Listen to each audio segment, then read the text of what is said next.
steered out of bounds after another first down.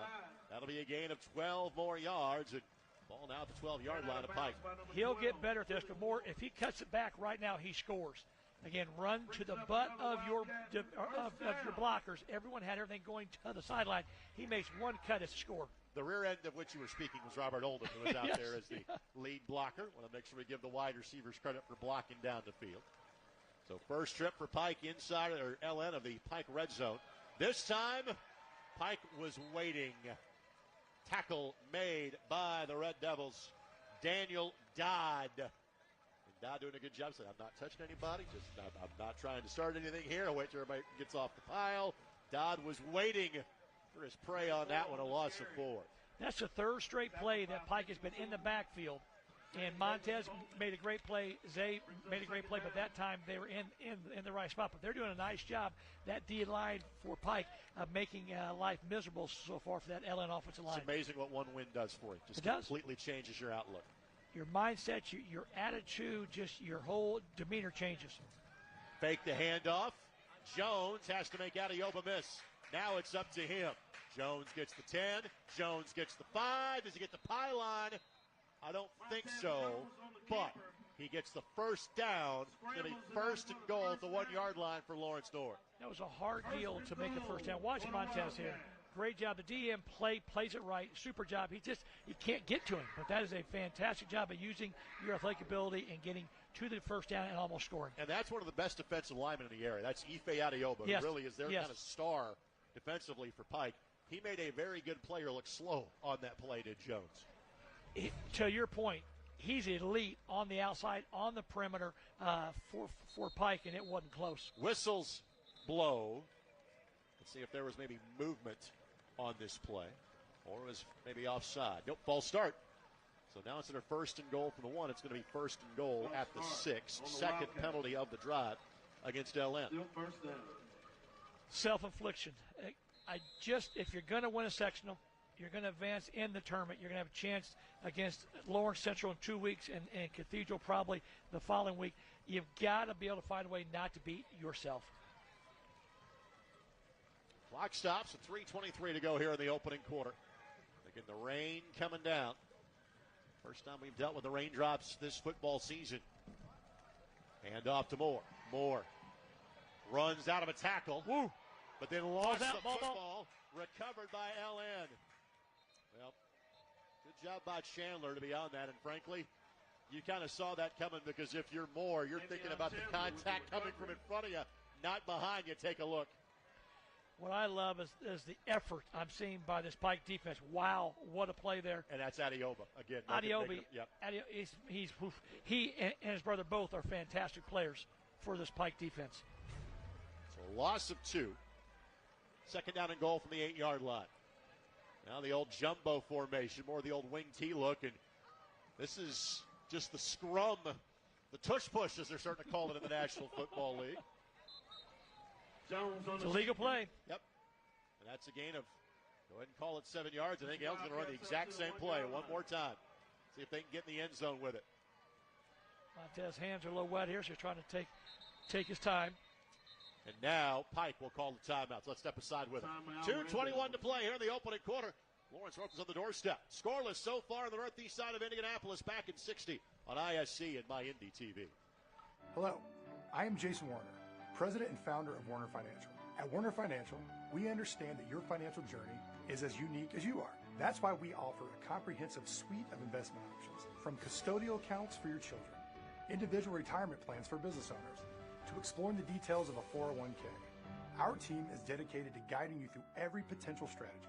We want to be the partner who helps you navigate a world of possibilities. If you're ready to embark on your investment journey, contact us today, and let's get started.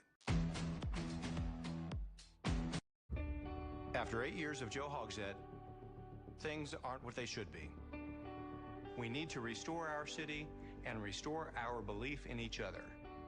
I'm not running against Joe Hogshead because he's a Democrat. I'm running because he's failed our hometown. I supported Joe Hogshead when I was on the council. He tried.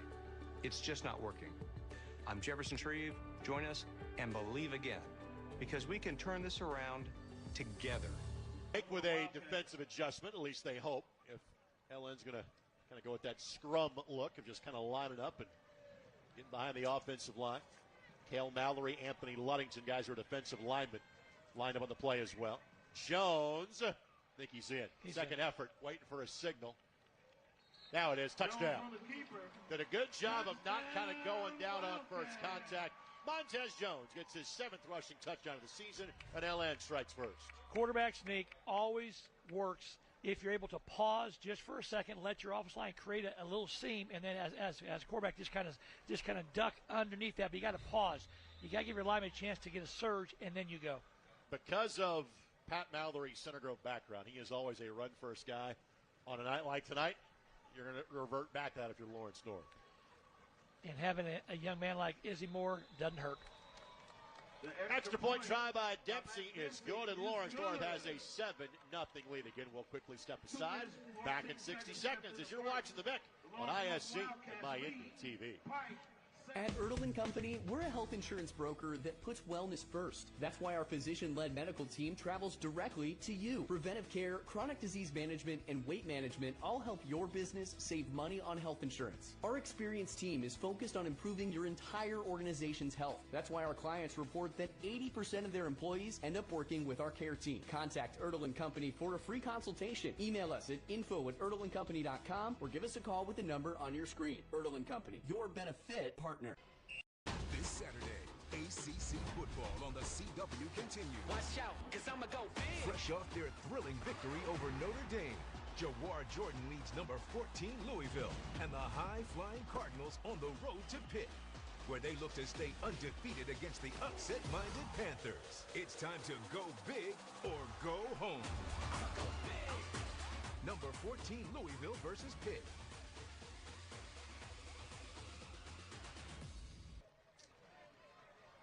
I think the heavy stuff's coming down for a while. Just kidding. Lawrence North 7, Pike nothing.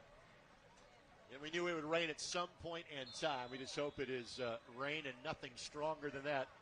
And I thank our camera crew enough for their hard work this evening on ISC. Thanks to Jordan Shue, J.D. Arlen, Dalton Cox, Charlie Hammock, Rob Lynch, Eric Kinnett, the rest of our wonderful staff. Dempsey's kick, and this one will work its way to the end zone for a touchback. Tonight's game presented in part by our friends at West Point Financial. Are you in the fourth quarter of saving for college at West Point Financial Group? We offer financial clarity in a world of infinite information. Visit westpointfinancialgroup.com to learn more about some of the little-known secrets of saving for college and how we can help. Pike needs to start finding a way. I thought they did a good job last time establishing a running game. Great job of kind of moving the quarterback Ward around a little bit. They got to start stacking first downs here and try to keep this high-powered Lawrence North offense off the sideline.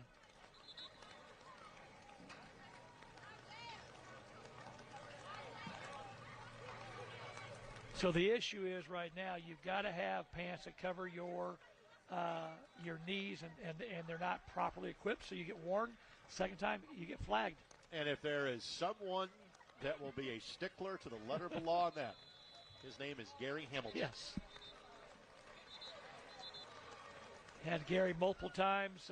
Fantastic official. Great job of representing officials across our state. A friend to many. On the handoff, it's Thomas, the freshman, finds a seam, and again, great tackle by Lawrence North to save what might have been a run for 80 yards. It'll settle for 12 and a Pike first down. Thomas, it looks like he's shot out of a cannon, and basically with Mike Brevard saying, hey, you got a freshman tailback, so do we, and we like ours as well. Second first down for Pike.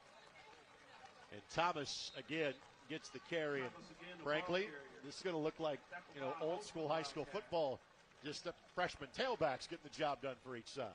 In Indiana, you have to be able to run the football because at some point in the season, especially in the tournament, you're going to get bad weather. And if you can run the football, you've got a chance to win every Friday night. Second down and 7. We see the effort from Brass to get the touchdown. That's exactly what this Elder team needed. So now the extra point. In the rain, it's on the way, and it is good. Extra point is good. 21-7 Trojans. Guitar 21.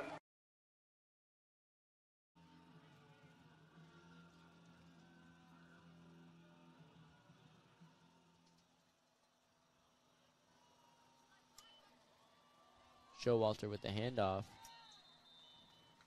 And the Eagles pick up a first down. That'll be 1st and goal.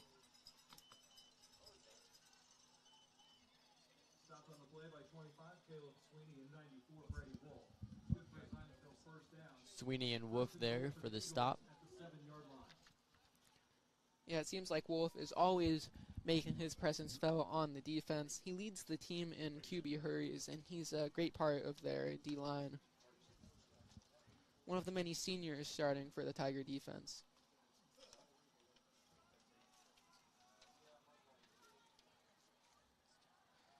Drops for a quick pass, the fade in the end zone. Fantastic catch there.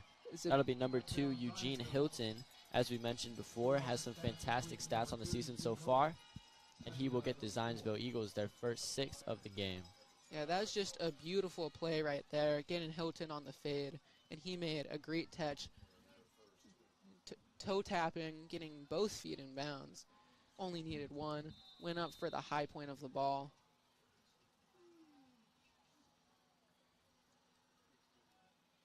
And after that touchdown, the Eagles kicker launches that one through the poles for the extra point.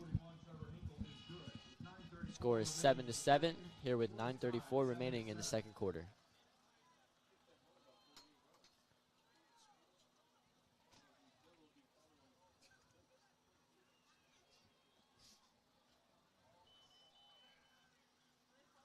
Tigers defense able to make that drive a long one. He's got a hole. Cuts it back upfield, gets to the 40. Nice return by Page. And that young man going to be committed, I believe, to righting that wrong that he unfortunately had that last drive.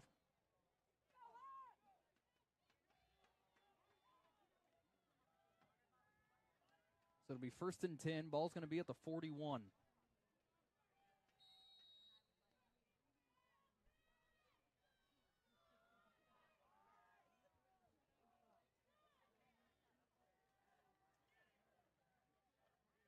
Bell takes the snap, going to give it off to Kolb. This follows his blockers through that hole, gets out to the 45. Nice carry by Kolb for 4 yards.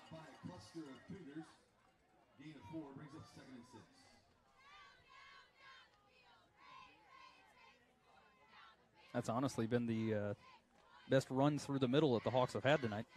Right. And it's only good for 4 yards. Yeah.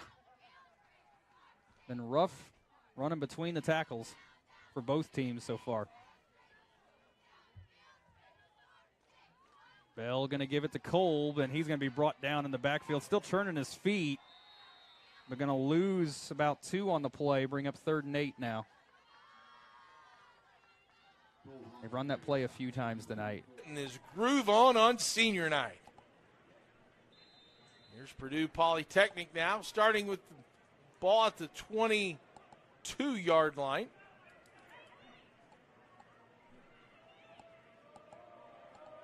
Livingston. Hand off to Muse. No, he keeps it. The read option. He's got some space to the 50. One man to beat. Race down the sideline. He's finally pushed out at the 10. What a big run by Solomon Livingston.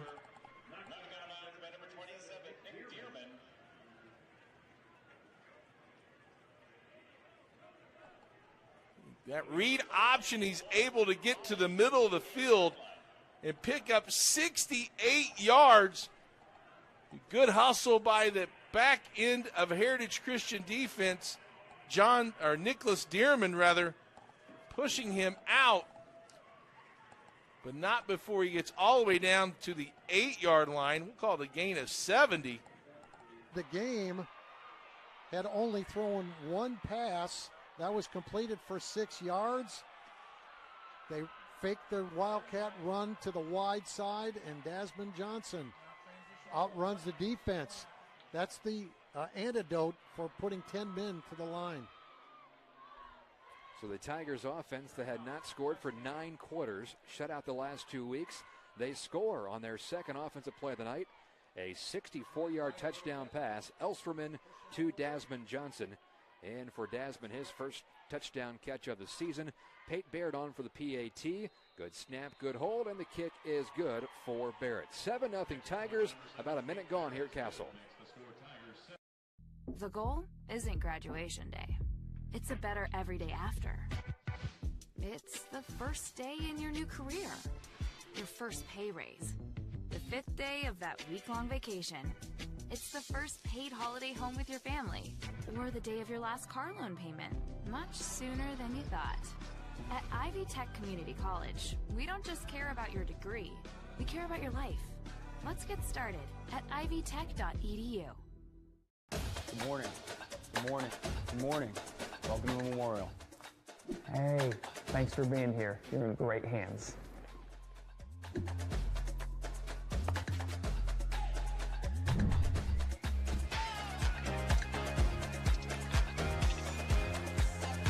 Right on the elbow, knocking it to his buddy, getting the interception once again for this Bishop Chatard secondary.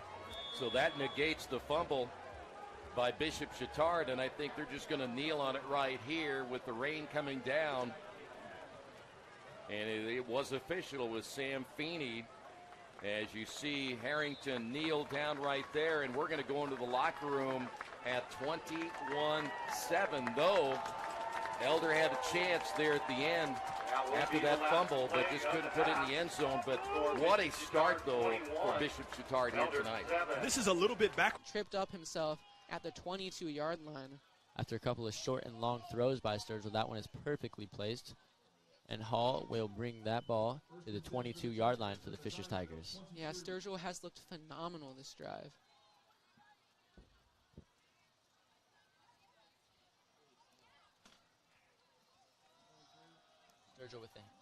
Sturgill with the handoff.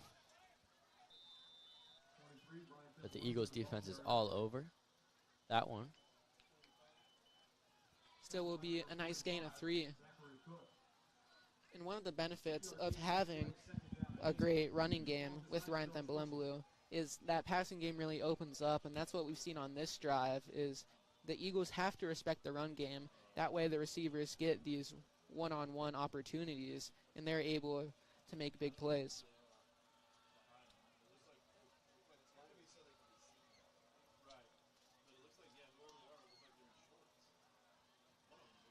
Hall's got one-on-one at the top of his screen. Sturgill will just look left, though. Will just keep him himself. Sturgill keeps it in bounds. Great job by Sturgill running around men, and also great blocking by the Tigers. You could tell Sturgill was trying to find someone to throw to on that rush, but he makes 2 quick cuts and gets around those 3 Zionsville defenders for a pickup. And we'll get the Tigers a first down. First and goal here. Number 74, Grant Haworth, takes that one in for the Fishers Tigers. Hayworth, big man, hard to bring down. They were 6'4", 260 pounds. And he takes the snap, trying to get that touchdown. And he will just be brought up short, stopped within the 1-yard line, bringing up 3rd and goal.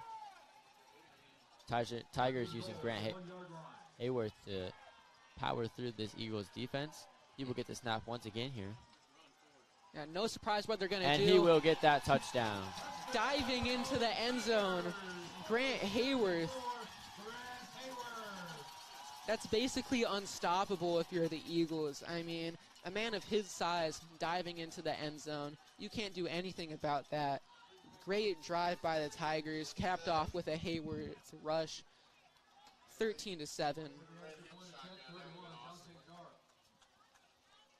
Good play calling from the Fishers coaches there.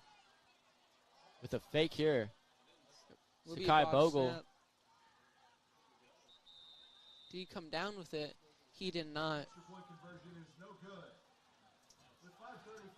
So the botched extra point will make it. Palacandra makes a man miss, gets inside the 40 down to the 38. Daniel Palacandra on the reverse gets his first rushing attempt on senior night. 6-yard gain. Here's Nix, rolls out to his left. Has Palaconda open but can't connect.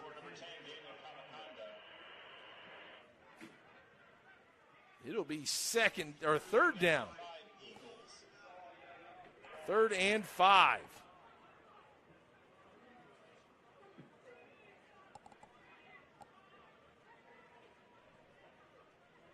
Nix in the shotgun. Vaughn Johnson comes to his left. Can he get outside? He cuts back down to the 25, and a flag comes in late. Could be a holding, depending on where that hold happened. Holding 82. Could be close still to a first down. The flag was thrown around the 25-yard line. Holding. There's the white hat holding on Heritage Christian. They'll bring it back to the 35-yard line. Should be 3rd and 1.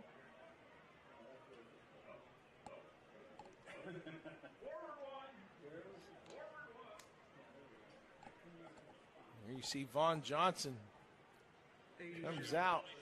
And there's the hold there by number 82. So at the 25-yard line, so 10 yards from that spot. Takes it to the 35, 3rd and 1. Nix to Johnson, the draw play again.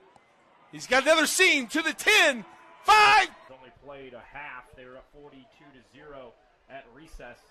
This is the Chittard team, one of the top teams in the state of Indiana in all classes. Kudos to them for scheduling a team like Elder. Really, this is playoff type competition that they're seeing. It is. I mean, last year they actually played Christian Brothers as well, out of St. Louis, who Warren's playing tonight, and then this year it's actually Cincinnati team and Elder. I remember last year when they were playing them, it was Jeremiah Love, the running back now at Notre Dame, was leading that team. But no, it is. You're seeing more and more high schools over the last 5 to 7 years. Cathedral's done it a lot, but you're seeing 5 and 6, 7 teams now playing 1 or 2 teams out of state. And Cathedral with a big one tonight up the road at the Butler Bowl, taking on Center Grove. We'll have a score update for you coming up on that one as well. So it's 1st and goal from the 20. A quick handoff. He's met immediately, pushed back for a loss of 1. So 2nd and goal from the 21 coming up. The rain continues to fall heavily here at Marion University. Wow. You said Mount Vernon's got a score here? Well, guess what? They did score. Brogan says, I can do that. Here it is. Caught it on the 15-yard line, on the 20-yard line, Bill. 80-yard run. Look at the block. Look at this. Oh, he just missed him. And congratulations to Mr. Brogan on that return. 80-yard run. Extra point try coming by Vineyard for Mount Vernon. The kick's in the air. And it's good. With that, we'll take another timeout. Again, you're watching high school football. Swarming Eagles special teams unit. Takes him down around the 9-yard line. We have it into the first quarter here. Let's take a look at Vaughn Johnson. Just another delay. Able to split those safeties into the end zone for a touchdown. Heritage Christian ends the first quarter on top big with the 28-0 lead as they change end zones. Some other games on the network. Wanted to remind you or tell you that Yorktown is taking on Mount Vernon. Yorktown being 4-4. Mount Vernon also with 4-4 record. Covenant Christian tonight coming in at 4-3 is at Ritter at 3-5. A big game on the network.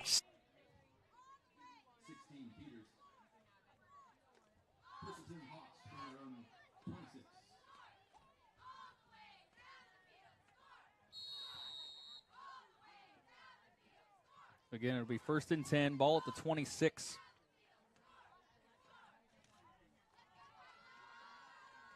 Just like last week. Hawks need a big play here. Something to energize this team. It's going to be a give to Kolb. Barrels his way down to almost the 30 for a short gain of about 3.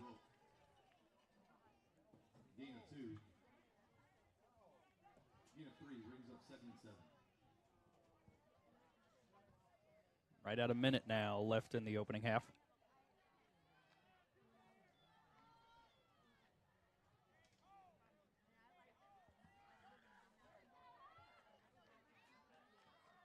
It's going to be another run to Kolb. Cuts it up. Gets maybe to the 30 for half a yard. Bring up third down.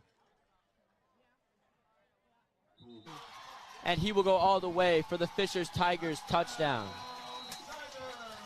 What a throw by Gage Sturgill.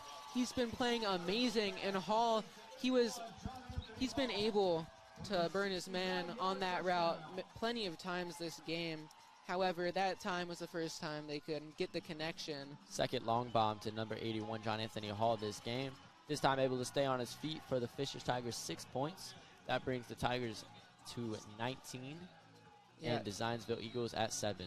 69-yard touchdown. Hall already has over 100 receiving yards on the game. That drive taking absolutely no time.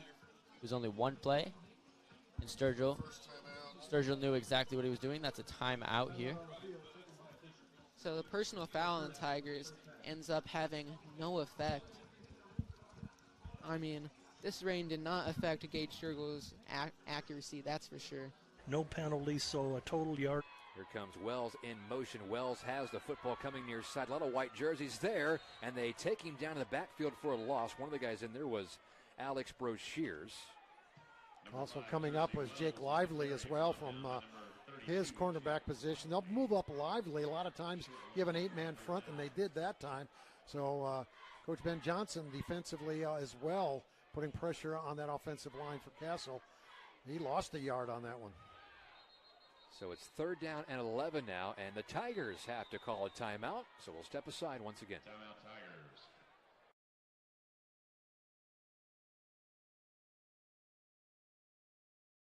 We encourage you to subscribe to our YouTube channel, Indiana SRN.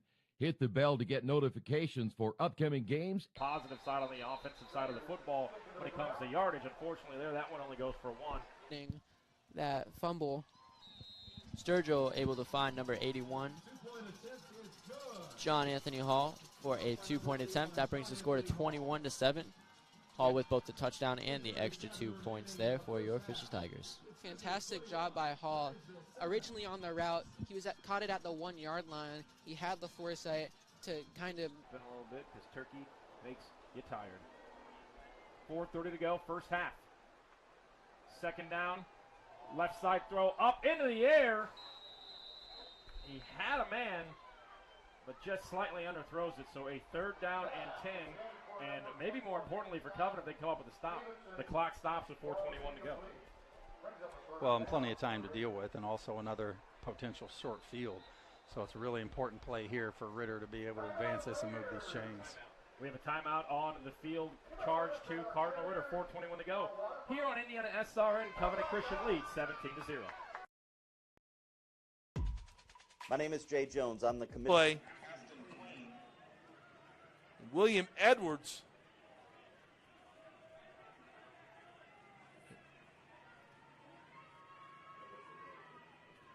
Brings up 3rd and 7. First time they really stopped Pimental for a short gain. It looks like number 32 a little shaken up after that big hit he laid there on 1st down. 3rd and 7 inside the 20. Nix. Pimental to the right side. He's got some space. Cuts back into the 10-5. Touchdown. Elijah Pimental gets his 2nd touchdown of the night from 17 yards out. And Heritage Christian scores again.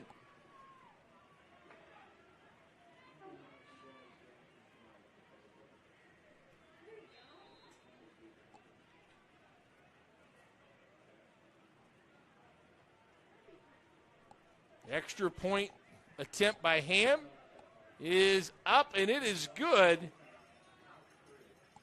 And with that touchdown, Heritage goes on top by 35. From warehousing to transportation and everything in between, Piper Logistics does it all. Yeah, we'll bring up 2nd and 8 for the Tigers.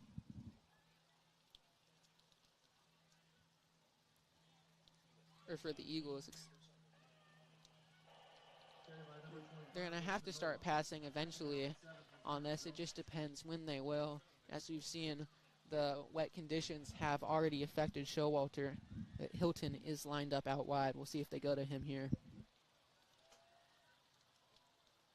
Showalter rolls out to his left. Still Showalter gets sacked.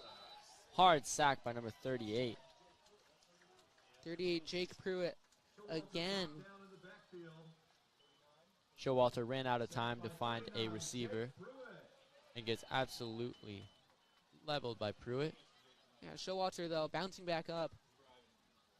Tough guy. I mean, Jake Pruitt came in like a truck, and it looks like he didn't even see him. I mean, Showalter is just focused downfield. Did not see Pruitt coming right at him. We'll bring up 3rd and long.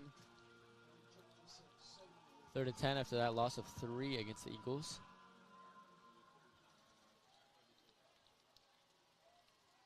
Showalter gets sacked once again by number 94, Brady Wolf. This Tigers defense really putting it to the Zionsville Eagles offense right now. Yeah, they showed up huge. The cutback and into the end zone is Pimental, his 2nd rushing touchdown of the contest. So Purdue Poly comes out from the 20, celebrating an amazing Eagle football season with us. We're on inside the 10-yard line. A long rush for Maximus McCool. 1st and goal for the Knights. Able to drag him down was Hinkie. But, yeah, he goes from the 48 of the Tigers into the red zone to 8. He turned that corner quickly, and he had a 2nd or 3rd gear once he did. So the Knights now in business inside the red zone. Just brought to you by Peace of Mind. I formation here from the 8. They're going to hand off. Left tackle, Harris. Keeps those feet moving inside the 5 near the goal line. And down at the 1. Oh, so close for Antonio Harris, who has 14 rushing touchdowns on the season. He gained 7, and now it's 2nd and goal from the 1. You know, the defense, they'll bring in a couple extra big linemen. They go quickly as the quarterback goes under center. Trying to sneak his way in is Bowden Morgan. I think he got in, but there are flags from the far side before the snap. And it's offsides against Memorial.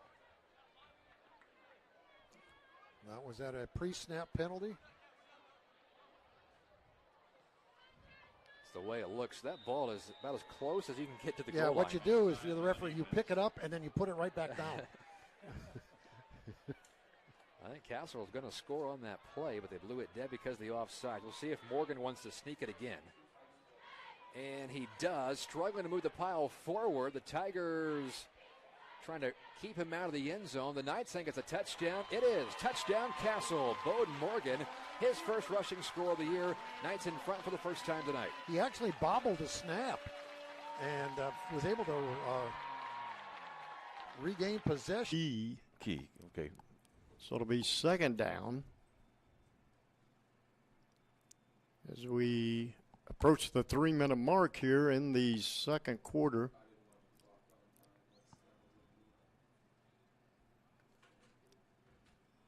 He's going under center, but he's got a full house in the backfield. So who's going to get the ball? He fumbled it. Did he fumble? He fumbled the ball. He fumbled the ball. Key fumbles the ball. And Mount Vernon picks it up. Oh, man. 2:37 to go here in the first half. Write that down. That's a big play right there for the defense.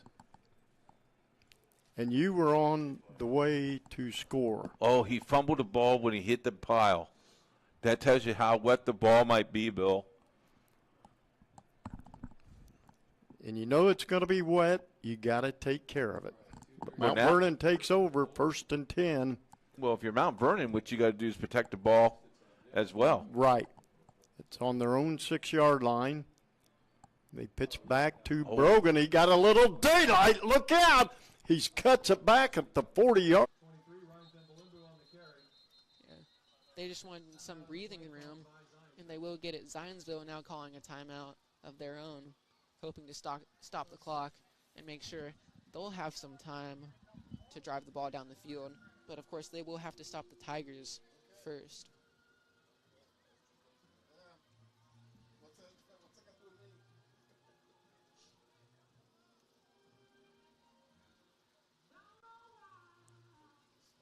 A minute 40 left to go in the half.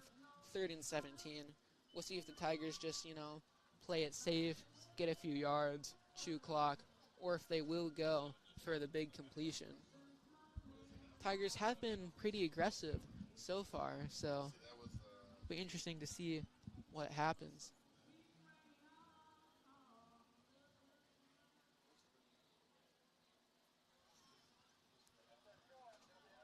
Tiger receivers set up very wide.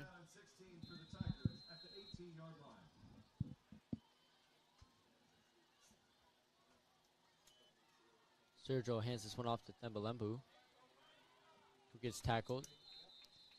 That'll bring up 4th down for the Tigers. Yeah, good cut, good gain. Ends up being a gain of 7. As 4th and 10. Zionsville takes another timeout here, hoping to maybe find something they can do to get a couple more points here before the half ends. Yeah, these last 2 drives, the Tigers' defense has showed up big, but that time their offense, was uneven. At the 25-yard line, and Coach Cottle, very happy with his defense, emphatically calls timeout. It'll be a 4th down and about 26 after the 30-second timeout. And Covenant Christian wants to go into the locker room. Well, maybe they won't call a timeout. As the clock continues to run, we'll see if they put some more time on. Yeah, I thought he signaled for it earlier. We'll see if we get a clock reset here. So timeout Covenant. And they will put, let's see here. Reset. The official Calling for the sideline, I seem to reset the game. The play clock. But what are we doing to the game clock?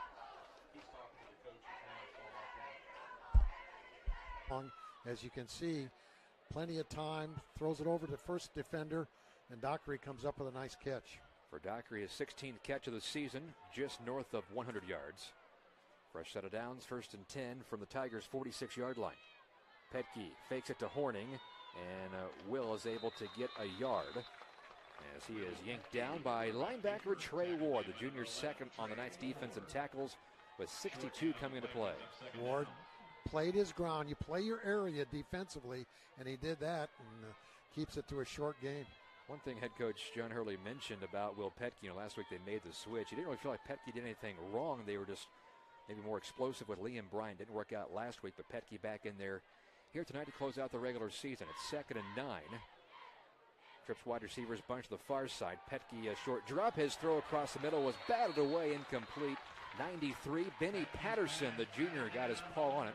Good play by him. It's 3rd and 9. Yeah, Patterson coming in,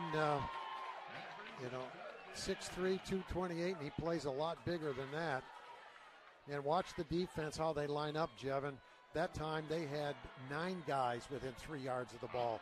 So putting a lot of pressure, it's a numbers game. When you outnumber the offensive line and the backs, you don't have a lot of time to throw, and that time Petke did not. Rain starts to fall harder once again. Knight's crowd making some noise here on 3rd and 9. A 3-wide receiver set. Now they'll just rush 4. Elsperman drops back, takes off running, sprinting to the 50-yard line, eludes one man, trying to navigate close to that 1st down marker. He's going to be 2, maybe 3 yards shy. Could be 4-down territory here now in Knight's territory. Yeah, Elsperman did a nice job juking a couple of defenders.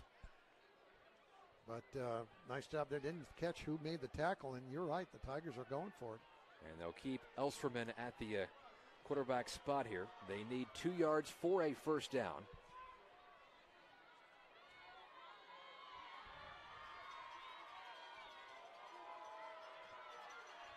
Bit of a hard count here. Trying to get the Knights to jump. Play clock inside of 10 seconds. And Coach Hurley will call a timeout. Knights lead 14-7, getting late here in the first quarter. Timeout Tigers.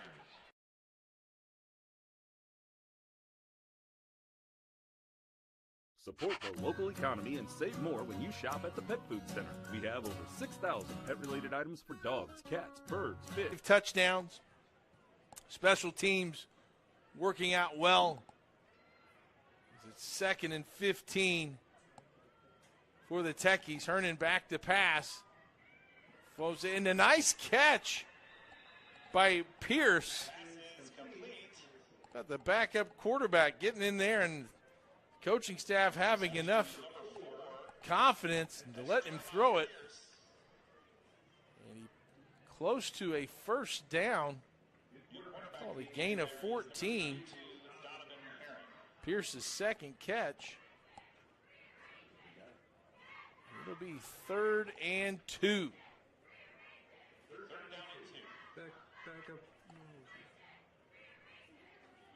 Backup quarterback is number 32. I don't know if they mentioned that or not. Here's the snap, and Colin Jones blows it up. That play didn't have a chance to start. And Jones was in the backfield for a big loss. Watch how quick he gets off the ball, the pulling tackles. And the running back, Jonquel Muse, just didn't see him. And a big hit by Colin Jones. Loss of 3 on the play.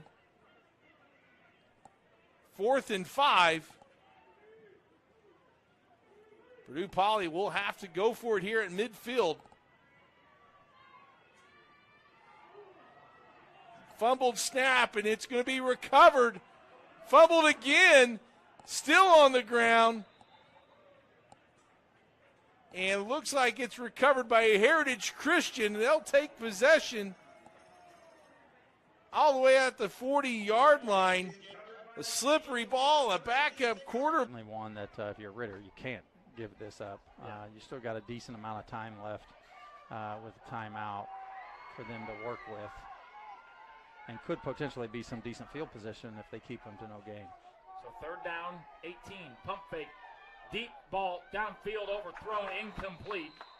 So a 4th and 18 with 48 seconds to go. 2 timeouts on the board for Ritter as they anticipate this upcoming punt. And depending on what the punt and or the return could be, Ritter's in a position here where they could still have one crack at it to try to get some type of points on the board before half. So 2 returners go to about the 15-yard line. Gregory back deep, along with Walker. Gregory, the leading receiver on this Cardinal Ritter offense. 50 catches on the season. Here's the punt, fielded at the 20, taking about the 21-yard line. So great pursuit there by Covenant. 21. Grass will throw out, and the flat ball's going to be caught. 35, and the home fans wanted a holding call, and I think they're going to get it. Flag is down back at the 29-yard line. Miras got the reception out to the 39, but there's the penalty right there. It's an easy call anytime you're right in front of the official, and as the defender, you just throw your hands up and look at the ref and say, "Yeah, can he hold my jersey anymore?" So probably a little bit of heads-up play there by the defense, getting that flag thrown. 2 holding penalties now in this drive. And that's going to mark him back even further. By the way, they have to get to the 47 for a first down. You know, when you're the offensive coordinator, the head coach, and you're watching them mark off that penalty, it just seems like they never stop. Just keep on moving. And there are no plays for 3rd and forever on any offensive coordinator's play call sheet. I promise there aren't. It's just get the ball to 4th down so we can punt it away. Personnel changes made. Cam James coming out of the lineup, I do believe. And so, again, the rain has kind of come down a little bit less than it was. You got pretty heavy there at halftime. But Elder now, 3rd and forever. The throw, ball tipped in the air and almost intercepted. Great play by Garner, but a flag comes down near the 38-yard line. This has become an effective play call by the unsung heroes, and those are the officials, because as an offense, sometimes it's just about the quarterback throwing the ball up, banking on the defender to never turn around and play the ball, and I think we may get a case of that on this one. See the official making the personal foul is called.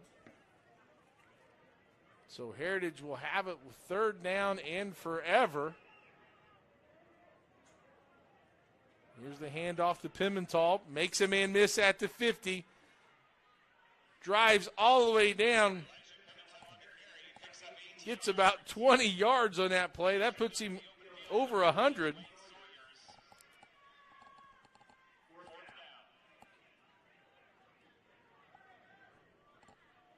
And it'll be 4th down. Nix comes back out.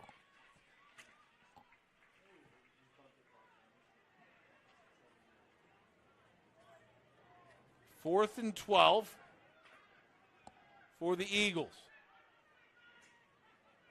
Here's the handoff to Pimental, the left side. He gets slung down short.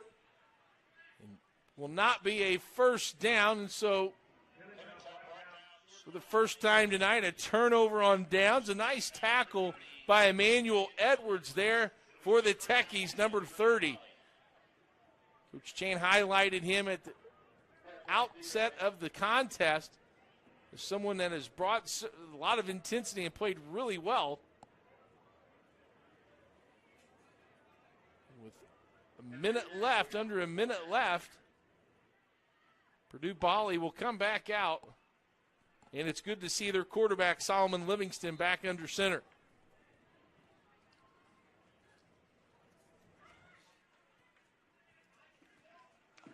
First and 10 for the Techies.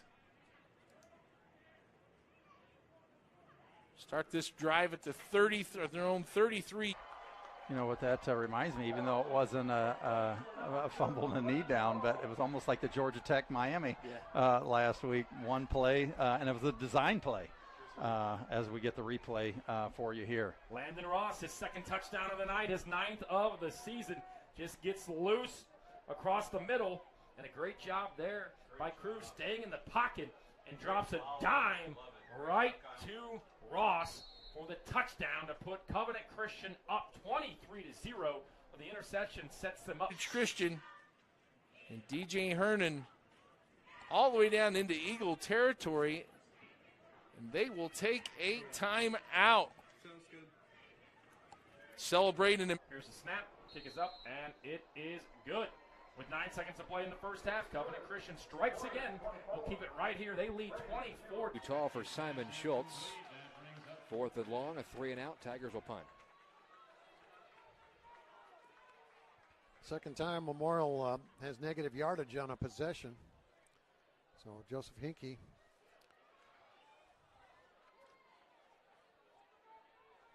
will punt it away. He had only an 18-yarder the first time.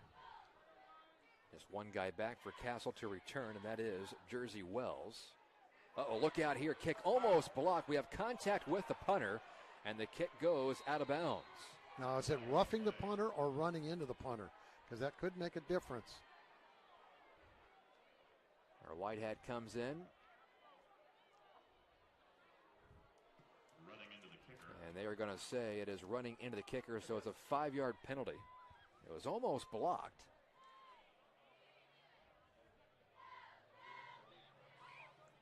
Probably a good call. Just 5 yards variety there. And now you have the choice if you want to tack it on to the end of the punt or kick it again. Ball is right around the 20. This speaks to his versatility and why there's a few different schools in the mix that won him. Air Force, Army, and Ball State, just to name a few. And that's because you can put him on the line. We saw it earlier in the first half, and he can pass rush. Then you see him drop back at the linebacker level and then come on delayed blitz and make a big-time hit on a big-time play for his teammates. Shaw out of the lineup, and they'll run the football. Looked like that was number 29 on the carry, Bridenstine. Haven't seen him much tonight. So now it's going to be third down. Or no, they're going to say first down.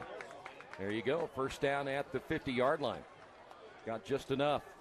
And he's limping as he comes out. I saw Bridenstine, and must be a coaching point at halftime to hold the ball high and tight and then wrap your left arm around it, because that's all Bridenstine was worried about. But I think at the end got rolled up just a little bit, which is why I think he came up a little bit gimpy. Shaw came out. He was a little banged up. As Parika in the lineup, and he's going to get buried after maybe a yard. I saw Shaw come out of the lineup. He was looking, in fact, pointing toward his left leg, or his right leg, excuse me. And then you just saw Bridenstine come out. He's down there on the bench, and you can tell he's hurting. This is what any team wants to prevent as you get ready for playoffs. Yeah. Maybe that's why Aiden Ortega didn't make the start on today. You want to preserve your best players so that everyone's clicking at the right time. So hopefully both running backs that are filling in for Riley Connett are okay and can get back into the action. Parika will be the setback, and they'll give him the football again. He gets dropped immediately. Great play defensively by number 23. Parika, number 13, brought down again by number 23. It's going to be George Gadou. Give it to Maximus McCool. Man, is he quick past the 40, far sideline 50 into Tigers territory. A couple of stiff arms, and Maximus McCool with another lengthy run. And a first down for Castle. It's very similar to the long run he had, a 40-yarder earlier in the game. As the Tigers had a lot of guys stacked to the line of scrimmage. As you see, he breaks through to the second level. Not a lot of guys there, and Jeremiah McGuire finally rolls him out of bounds in Tiger territory. Again, McCool came in averaging 7.5 yards per rush. Harris, their starting running back, just over 8. They go back to McCool, and McCool is thrown to the ground at the 39-yard line. That's a healthy gain of 5 for Maximus McCool. Got 2 tight ends. They're just going to run the football here.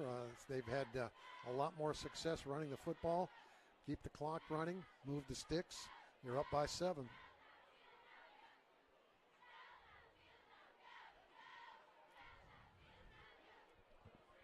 McCool lines up as a running back once again. You have Wells, wide receiver, near side of your screen. They'll motion Harris left to right, and they give it right back to McCool, who had plenty of room to march right up the middle. And then he is stopped at the 35-yard line, a gain of 4. He'll be a yard shy of the first down. Good job, offensive line for Castle. Good line surge. That play has worked well the last 2. Nothing wrong with that play. Run it again. Now they'll bring Harris back at the eye. McCool offset to the right. Usually indicates that's the direction they're going to go. On 3rd and 1, they come near side with Harris, and Harris picks up the first down, staying on his feet and staying in bounds to the 31.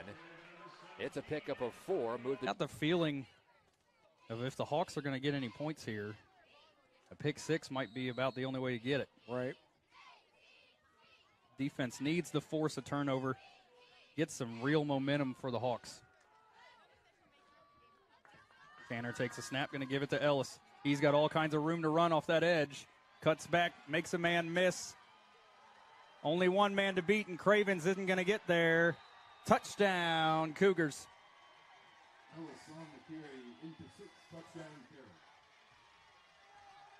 One play, 52 yards, and a touchdown for the Cougars. And now the Hawks under some real pressure if they're going to make this game a ball game here.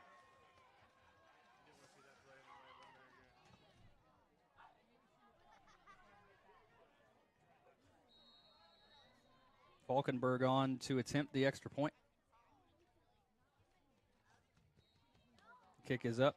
It looks good. So Cottonelle will come on for the PAT as Gordon will hold. Cottonelle 2 for 2 tonight on point afters. Booming kick on the PAT, and the kick is good. 21-7 Castle here in the second quarter. When they decide to send those linebackers, you're in trouble. I credit Tremaine for all of the defensive prowess on this possession. He affected the quarterback on a throw, and then he affected him in the backfield with his pass rush. And just a cool trot off the field because he knows I made 2 of those plays. That's right. And you notice the pressure is always coming from Brass's right side. Yes, it is. So they found a hole there. This is going to be a wobbly punt. There will be a return. Colin Guide getting to the outside, takes a hit at the 40 before he's driven out of bounds there on the special teams. But excellent field position right now for Bishop Chittard. By the way, Warren Central's getting destroyed at halftime. Christian Brothers beating the Warriors 33-0. They say that game is at halftime. They'll be smarting a little bit going into the playoffs well, they don't next week, but the week after. If we get a chance, we'll check out some of the other scores going on, especially here in central Indiana.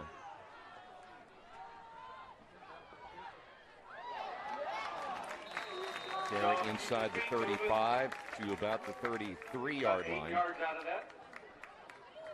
I saw Shaw on the sideline just a little bit ago before the offense went back out on the field, doing some calf raises, trying to get some blood flow to that lower body injury that I mentioned, that you mentioned he sustained earlier in this half. I know he's trying to tough it out, but it may be time for him to come off the field, get healthy, and get ready for next week. Shaw will get the carry again. You can tell running right there, he does not have that spark that he had in the first half. He got injured in the last series and sees going to be a give to Bales. It's out to maybe the 23-yard line for a gain of 3. Bring up 2nd and 7.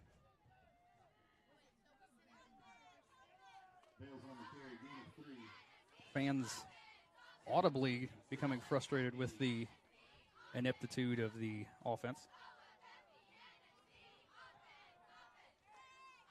Well, how many times can you run it up the middle for gains of nothing? Or 11-yard, rather, touchdown reception to start the game off. Also, for the... Going to be another give to Bales. Gets out to maybe the 25, and there a late flag comes flying in. Thrown right at the pile. And it looks like a face mask going to go against Carroll. It is going to be a face mask. We'll take it. So a free 15 yards going to come for the Hawks. Against Carroll. 15-yard penalty. Result will be a Blackhawk first down. So the Hawks, by way of the penalty, convert for a first down.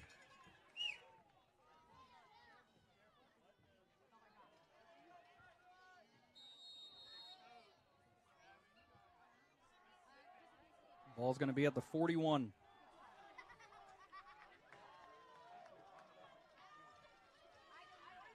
He's going to roll out to his left and get hit in the backfield.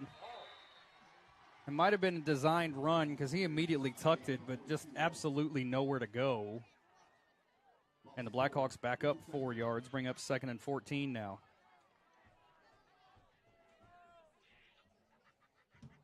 Yeah, I'm not sure what. I don't know what that was.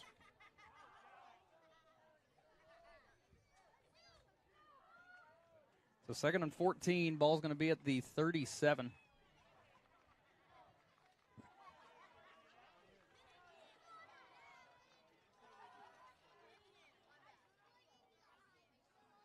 Looking to pass. Trying to get it to the Crane, and they're going to, the official looking the complete other way. They're blowing the play dead, but I'm not sure why. There's no penalty flag. There should be a penalty flag, but there is no penalty. But it was picked off, and then they just blew the play dead for some reason. Not sure what's going on right now. It was definitely pass interference. Right, but no flag. But no flag came out, so it's definitely picked off. And then the officials blew it dead as soon as they picked it off. What's the call here, boys? I think they're going to say Carroll interception. But why? I mean, jeez, that was a lot of inadvertent whistle. That's all I'm saying. Like, We'll keep it here with 6:57 to go in the second quarter, and gives us the perfect chance to check our SIAC scoreboard. All these scores from Tucker Smith are in the first quarter. North destroying Central 35-0. Bosse leads Harrison 12-7. Wrights at the bowl leading Mater Dei 7-0. And Jasper on the road at Vincennes leading 13-0 as those scores throughout the SIAC are brought to you by Kipley's. They are located on the corner of the Lloyd Expressway and Bakey Avenue. Join them before or after the game for great food and fun. Tigers had to call a timeout. They didn't have enough players out on the field, so as a result, we'll get to talk about what they need to do. As again, the Castle defense playing well. As again, Jerry Collins, our in-resident weatherman, informs us that the rain has stopped, and that's a good thing. Intermittent rain, just things that dampen things here a little bit, and Coach Hurley says, I think we're going to play field position, so Joseph Hinkie will be brought in there, punt the ball away. This will give Jersey Wells a chance to return a kick here. Pretty good kick by Hickey this time. Fair catch is called at the 22. Tigers. Caleb Sweeney had 5 solo tackles. Brady Wolf had 5 tackles, a sack, and 2 tackles for a loss. And that kick is another squid right up the middle.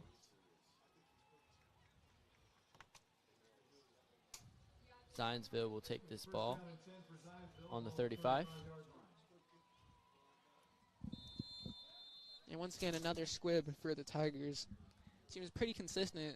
Eagles return it to the 35. Going to be another give up the middle. Bales falls forward. It's all the way out to almost the 35, so a nice gain. Brings up 3rd and short.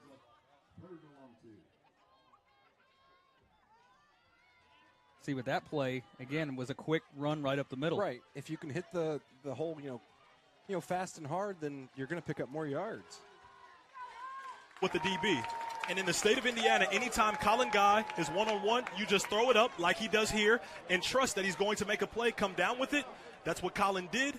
Drops the ball once again and then does the handshake, lets him know. This is my house. And that was to the back shoulder, too, wasn't it? Exactly. Yeah. Jumped in the air, probably make it a little bit more difficult. Those are style points, as we like to call it. Hilton not only good at receiving passes, but also good with throwing, as he just showed right there. Looks like a false start on the extra point, and that will move them back. But yeah, good point, as you just said.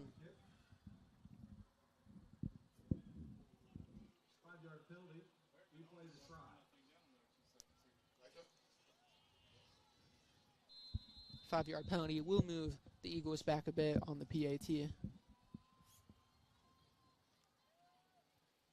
Extra point for Zionsville is good. That one is belted through the pipes. It's 21-14. Your Fisher Tigers still have the lead.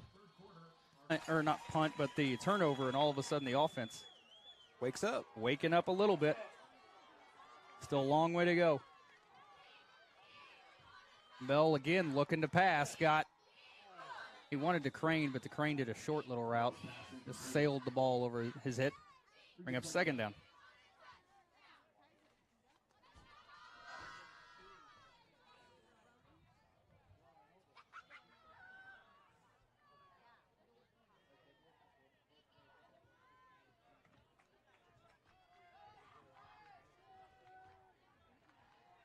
The 2nd and 10, ball at the 18.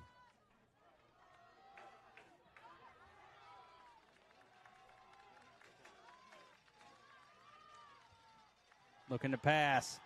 Got him in the end zone. That one just going to sail over his head. 3rd and 10 now. And that's the problem with throwing on the first 2 downs now. Right. They're pretty well forced into a pass play now. Mm-hmm. It'll be 3rd and 10.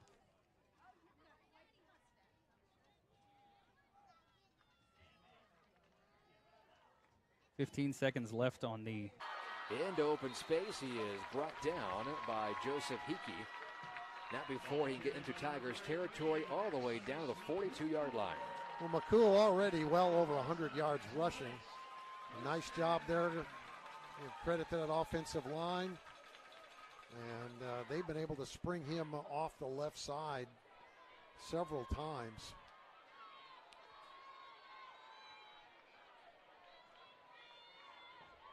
Calling the play in from the sidelines.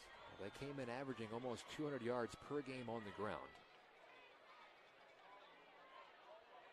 They've had a very efficient first half. Well, trickery here as on the end around Antonio Harris.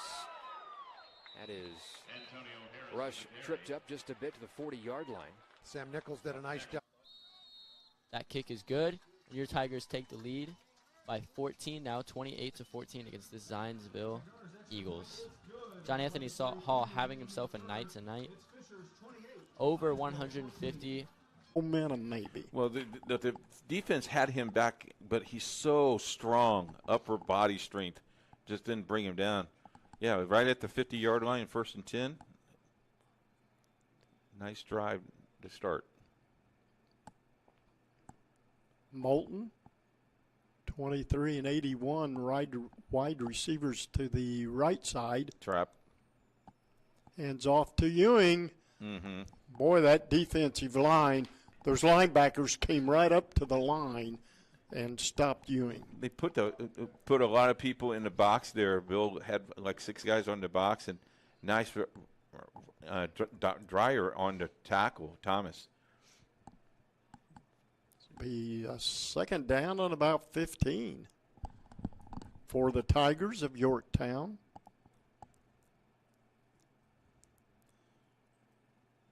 .23 and 81 go up. It looks like it's going wide, and it is. So the Holton drops a pass, but what a good job he did, because the defender was right in his face, and he just barely got it over his head. Called it for the screen pass, and it just didn't develop for them. But it brings it back to 30. There's the screen. Just didn't get it over the top enough. 3rd down. Williams goes to the right side.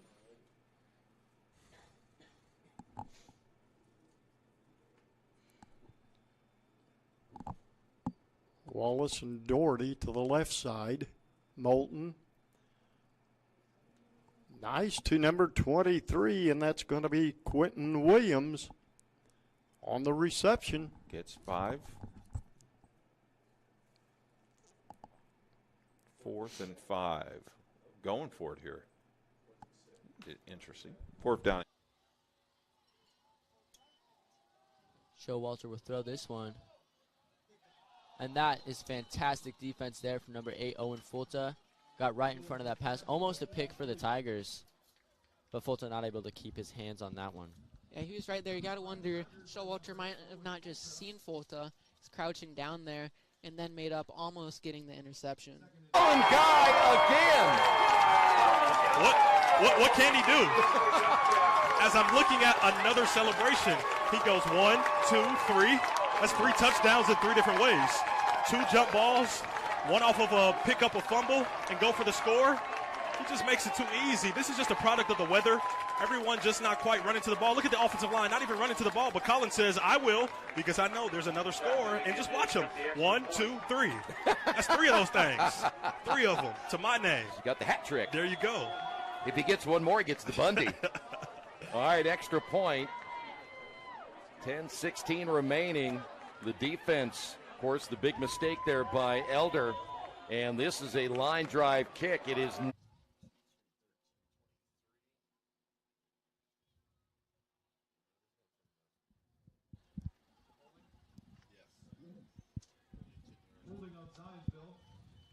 This one will be holding against the Eagles. Replay the down. It's now 2nd and 20. Ball on the 24-yard line. Yeah, you just cannot be making mistakes like that at this moment in the game. I mean, holding, pretty common. Just couldn't entirely get on the block, but still a big mistake there. Tigers defense starting this drive out against the Eagles very well.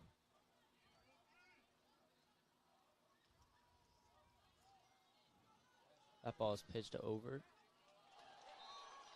And a fantastic hit there against number 1 Wrigley Bumgardner. Tyler Maynard with the big hit, knocking Bumgardner down for the short gain. There will be a gain of 0, 3rd and 20 coming up for the Eagles. They're just moving backwards. Good response after the explosive first play for the Eagles from this Tiger defense. Yes, as you said, the Tigers defense has been exceptionally great this drive.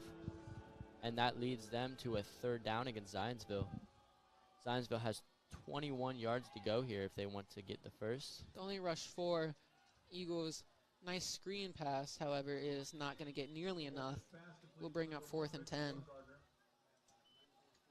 Got 3 or 4 blue jerseys to bring him down to the 43-yard line. Luke got 8 yards there. And now Castle and head coach Doug Hurt will take his final time out of the half. We'll keep it here with 50 seconds to go. The Tigers will have to punt. Remember, one of their punts was almost blocked tonight. So they'll have to be cautious here.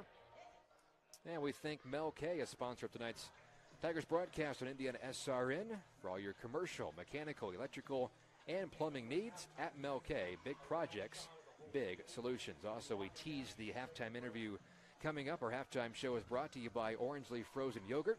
It is your go-to spot for that afternoon sweet treat or refreshing snack. They have a variety of self-serve frozen yogurt flavors, endless toppings. Too, especially the last 2 weeks. It's going to be a give to Kolb. He's going to get the first down. Follows his blockers. Breaks one tackle out to the 40. Goes down at about the 37.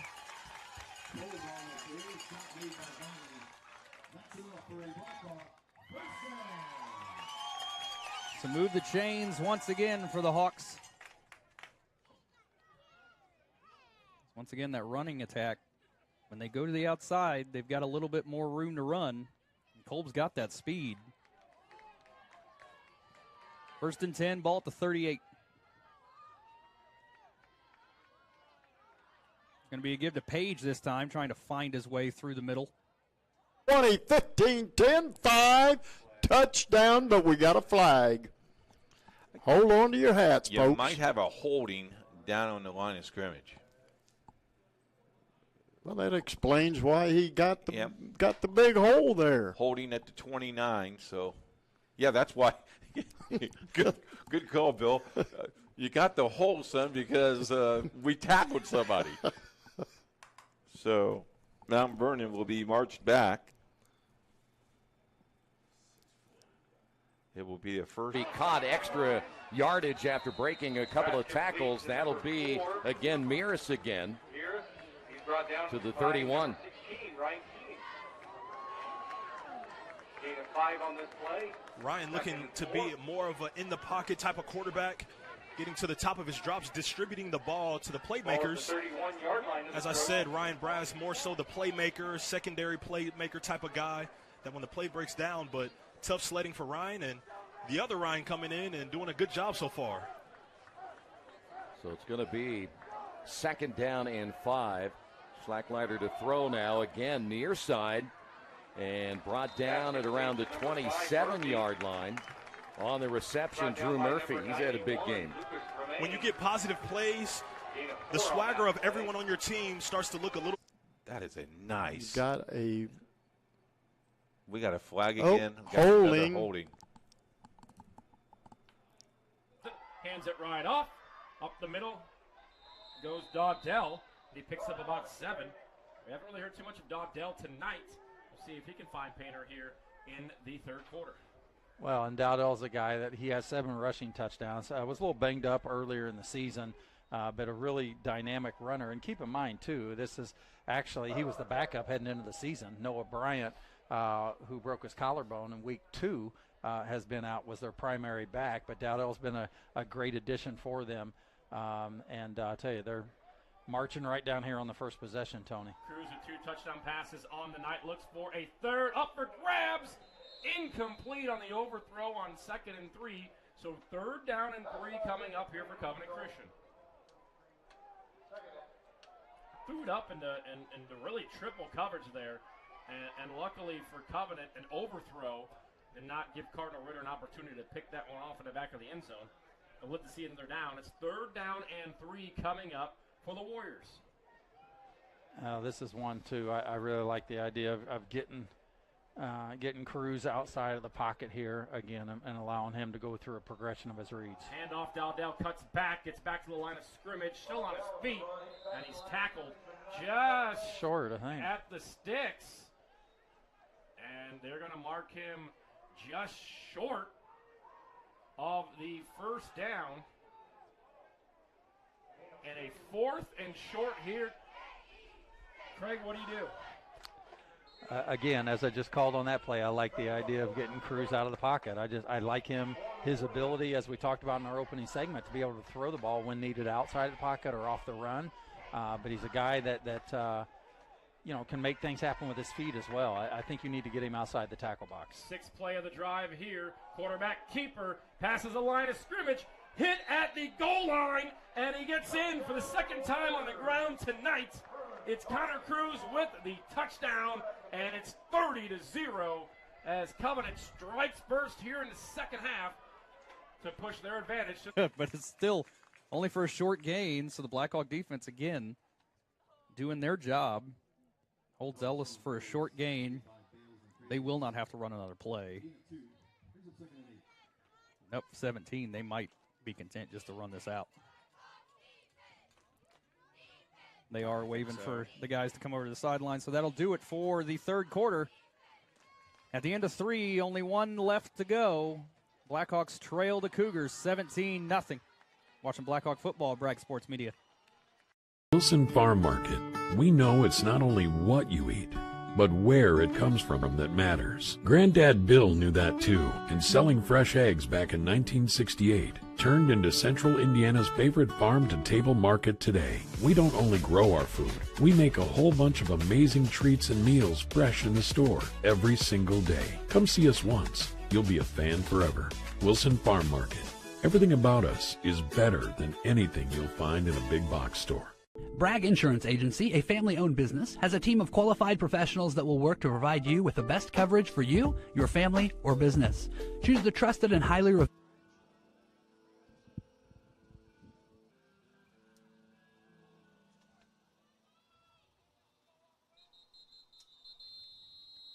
Now whistles come in. Will be a timeout.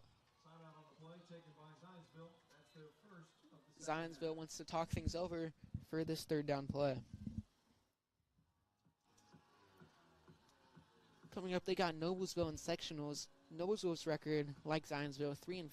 And I mean, Zionsville's offense has played quite well. Besides the backwards pass miss, they've been all right against this strong Fishers defense.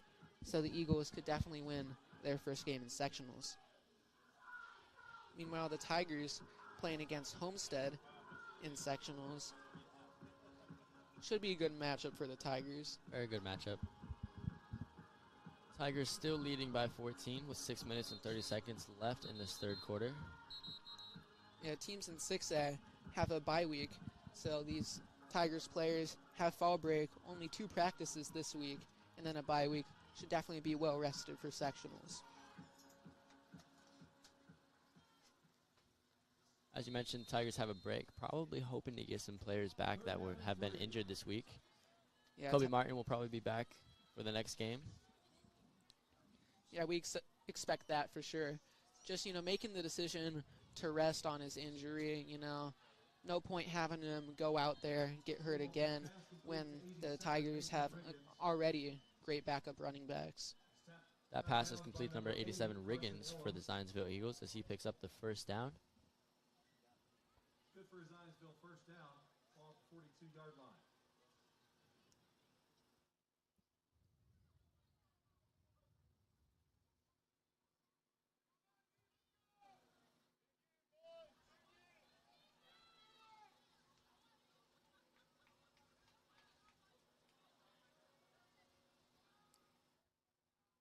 First and 10 for the Eagles. Showalter will drop back to pass, sends it long.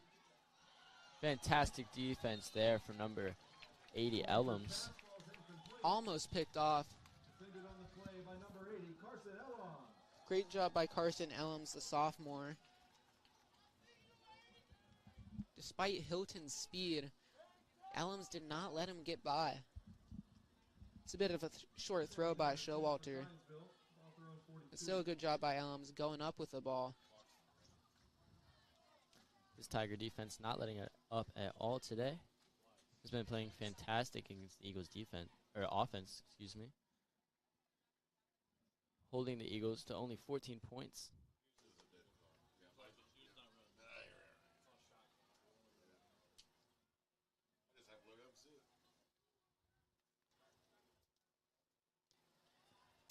Eagles electing to pass again, this time over the middle. Big hit right there. The flag comes in.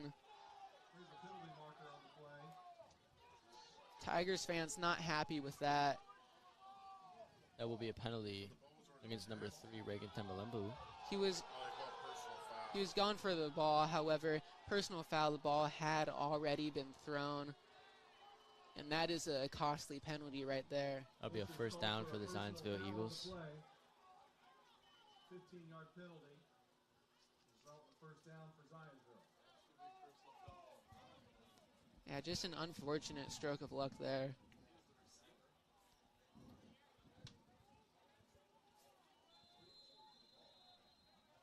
Bad pass from Showalter. Tough pass to throw.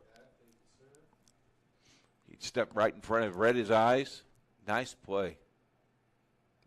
And it looked like, Webster was kind of reading Myers' eye. They had another illegal man downfield that was declined. So it's first and 10. You're just giving Yorktown an opportunity to get back into this Boy, thing. you sure are. 88, 81, and 23, I believe, your wide receivers, or your trip receivers to the right side. And number 15, Doherty, the only receiver to the left. And Ewing takes the ball, takes a wide run to the right side, but, I think I would have liked to seen him cut up field more. Got 4. From Aiden Lyon.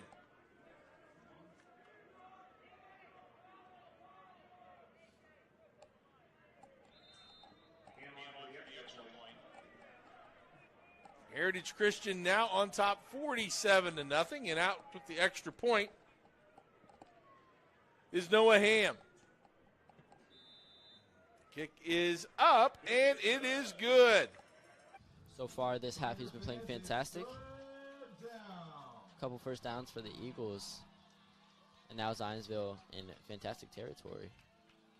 Yeah, it will be 3rd and 2. If the Tiger defense gets the stop, I have to imagine the Eagles will go for it. 3rd and short. And this is a bit out of Hinkle's range. However, that is not an issue for the Zionsville, as they easily pick up the first down. Pinola picks up the first down for the Eagles. Not a surprise. He's done that many times here tonight. And the Zionsville Eagles even closer to scoring another touchdown against this Fishers Tigers defense. Yeah, they're starting to move the... And they run that trap Pele again to Webster, and he's no call yet. Touchdown, Yorktown. 3:23 to go in the third quarter, and they've ran that trap play several times tonight, and it paid off for him tonight as Webster goes in for the touchdown for the Tigers. Cut the lead now, 28-13. Kick is up, and it is good. Cut. But he's a big man. So far, he's just walking it off.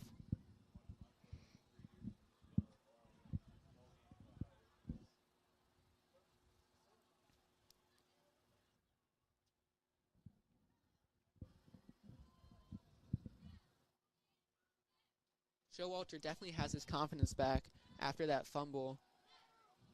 Throwing it again. That pass, fantastic play from Ellams. That ball is almost picked off. Second time this drive, Ellams has done that.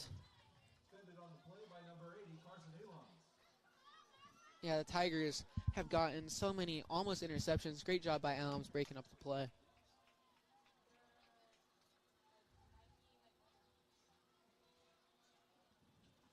However, that breakup will by no means discourage the Eagles from throwing the ball.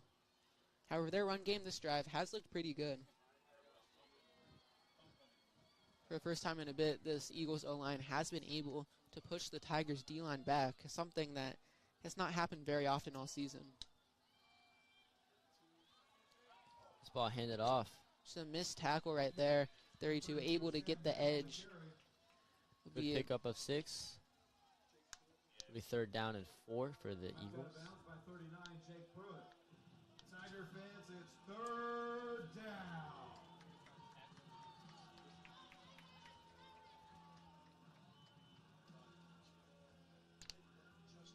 It steps out of bounds at about the 14, so 1st and 10 from the 14 coming up. Well, certainly they're finding a little something here with on the offensive side. Chittard, final. They win 34-7.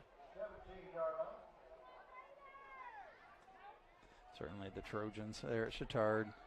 Your odds-on favorite to repeat in 3A with Coach Doyle. You know, and it's pretty miraculous piece, too, considering all that they lost last year. You know, it's just a program like Chittard and those like that, they're not rebuilds, they're reloads. Lost a lot of starters from last year on both sides of the ball, especially on offense. So jailbreak set here, some confusion. Ends in a sweep to the 10, 5. Tackle out of bounds. Right at the 5. They'll mark him inbound, so clock will continue to run. Enough for a 1st down, 1st and goal. And for the first time tonight, the Cardinal Raider offenses came alive.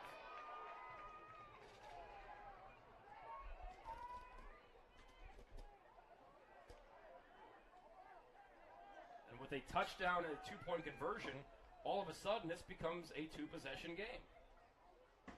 Quarterback sneak, push back, and then a hit immediately.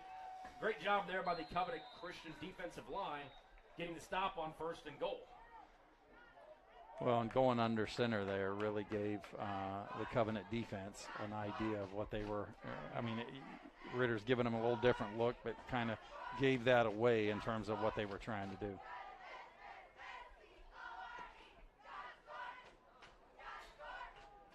Second and 7. 2nd and goal. Yeah, 2nd and goal from the 7. 8:07, 3rd quarter. Man in motion.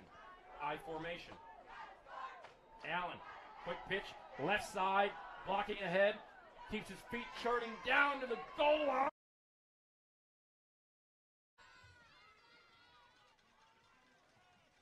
Under 7 minutes to play now. And time just running out for these Blackhawks.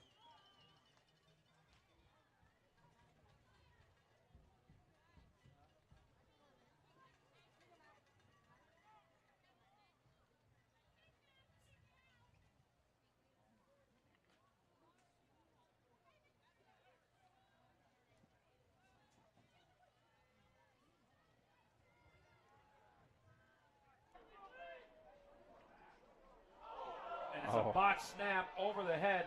Scoop up. I just kind of got to throw to get rid of it. He's got a man up for grabs and deflected out of bounds. So great job there by Allen to scoop up the botch snap and at least avoid losing yardage. Throws it up for grabs. Incomplete. 4th and goal to go. Still at the 1-yard line. Still a great opportunity to score. We need the fans to get up here and get outside it. So is this where you do the tush push? From the 1, who knows? It's becoming the thing. Well, the interesting thing, you've seen him go direct snap under center here a couple times, and we hadn't seen that all game. But the last snap, we were back to shotgun. It's 4th down. This is really big for both teams, Tony. 5 on the play clock. Down to 3, 2, 1. They just get it off. and it's a reverse touchdown. So they just get the snap off, a fake handoff. Cougar team blew out Eastern. I believe it was 42-7 or something like that. And that extra point is good. 5:50 still. Yeah, just a little different action here. Really nice call. Yep. Great play call there. And I know you don't want to chase points here, but a 2-point conversion makes this a 16-point game. But they'll settle for the extra point attempt.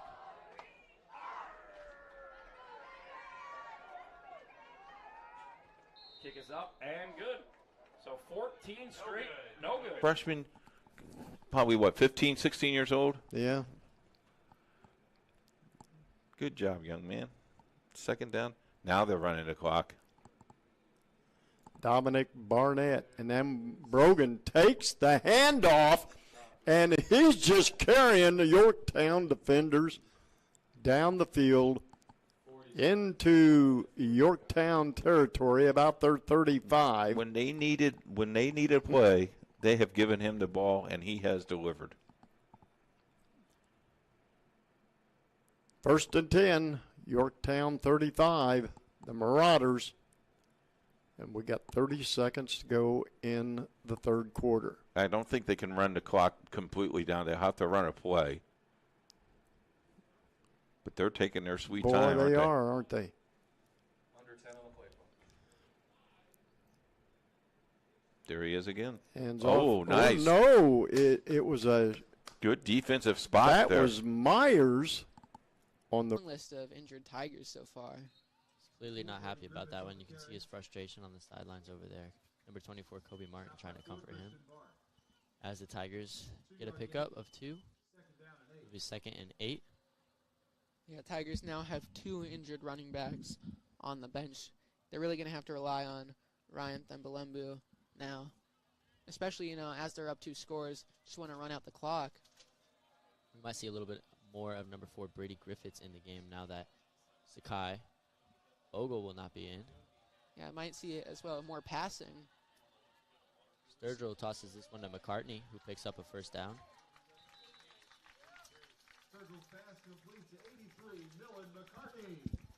Yeah, that 10-yard hitch or 10-yard comeback route has been open all day for the Tigers. I mean, the Eagles cornerbacks are giving the Tigers a lot of room because they do not want to get burnt deep. The Tigers receivers have a lot of speed. That, opens up the hitch and the comeback routes. After that first down, that'll end the third quarter. Your Fisher Tigers lead the Zionsville Eagles 28-14.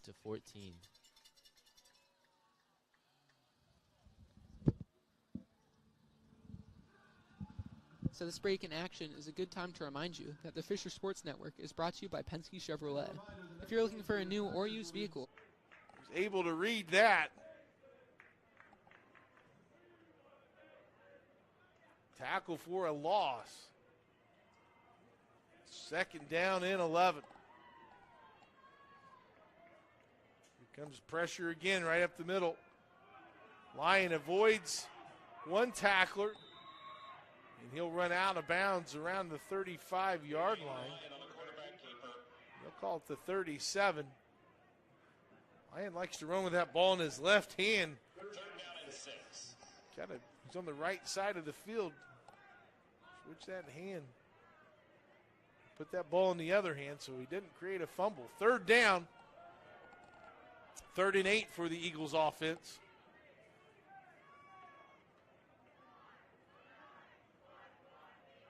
I don't think so, Bill.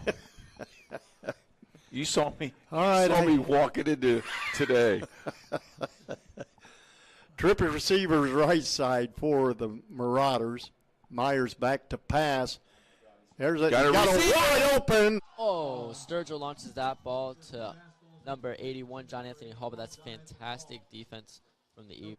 Barnett just ran that little slant, and Myers put it right there. Nice touchdown pass. Here it is. And there he goes. That's a 42-yard pass. And you notice when he's coming off the line, he's throwing that hand up. He's like, hey, throw it to me because I'm going to be open. Big extra point here, 20-point lead here. Venard. And did they get it? To the 40. He stepped out of bounds 35. They're going to call him out at the 35-yard line. So nice pitch and catch there on 2nd and 15. Moves the chains for Covenant Christian. Well, and both Bell and Ross are certainly some great receivers for the young sophomore crews at quarterback. And then you also throw Munoz in there as well as we give you the replay here. Just more of a crossing route or a little slant. And good job, good read here. But even better, the run after the catch. Yeah, great run after the catch. Making a few guys miss downfield for Covenant Christian. And it's good enough for a first down on the pitch and catch. That is Bell, and that's what Carter Bell does. Beautiful route by Millen McCartney on the comeback.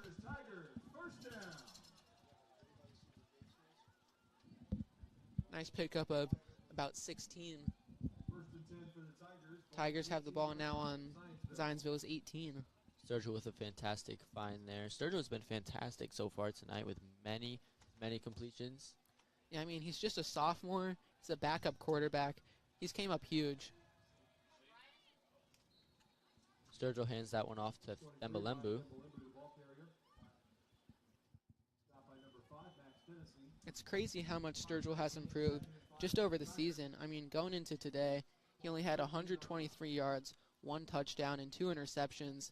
He has more passing yards than that in this game alone, has more touchdowns, and as of right now, don't want to jinx anything, but has no interceptions, and his accuracy has looked very good. Despite the rain, too. Even in the rain, he's been playing very good. 2nd and 5 on the 13-yard line for the Tigers. This ball is handed off to Thembalembu again, who was just shy of the first down. A nice little pickup, but the Eagles doing a good job of not letting the Tigers get too much on those runs. On a previous 3rd and short, the Tigers elected to just run Thembalembu up the middle, hard run. They ended up getting the first down. We'll see if they do a similar thing or try and throw it in the end zone.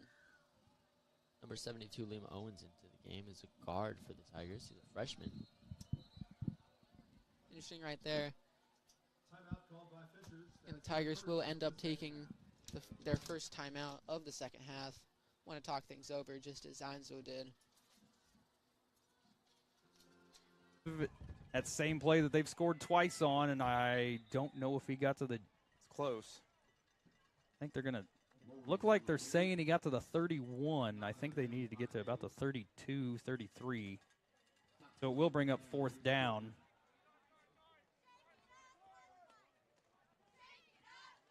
So the Blackhawks going to get the ball again with 1:48 to play.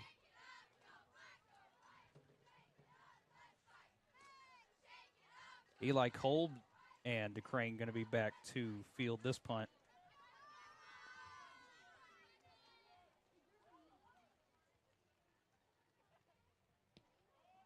It's another good punt. And a bounce at the 35, roll inside the 20. So a nice punt. Almost picked off there by number 31, Corbin May. Almost come up with an early Christmas present. I tell you what, they rushed his. That's the first time I've seen him kind of really panic. Watch this a little bit. There's the safety. Oh, whoo! 2 more inches. He was pointing to Webster. Well, I would be pointing to Webster too. He's a big target. Webster is 6 foot, 180. Yeah. So now it's a 3rd down, 10 for Yorktown.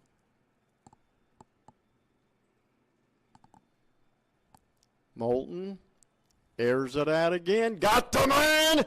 Caught. Touchdown, Yorktown. Quentin Williams on the reception. And they Third PI call of the game. Good job wrapping up Thembalembu right there by the Eagles defender, Chase Wilson. That brings down 2nd and 4 yards to go until the end zone.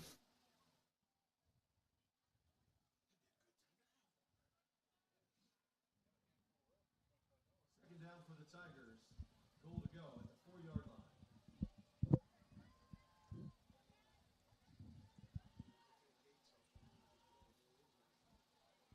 Thembalembu lined up behind Sturgill. Hall in motion. There are flags on the play. This could move the Tigers back. False start on the offense. That'll be the Tigers. It will move them back. Second and goal at the 9-yard line. Brings up 2nd and 9 till the end zone now. Millen McCartney coming back onto the field. Might be looking for a pass now with a bit more to go to the end zone. Good one-on-one matchup over there. You also got Noah McPeak and John Anthony Hall down to the left of Sturgill. I was going to say, look for Hall on the fade. However, that is a long throw across the entire field. Sturgill will toss this one to Thembalembu, who is just down shy of the end zone at the 1-yard line. It'll be 3rd and 1 yard to go. Good quick hitting bubble pass. Takes the Tigers all the way into the 2.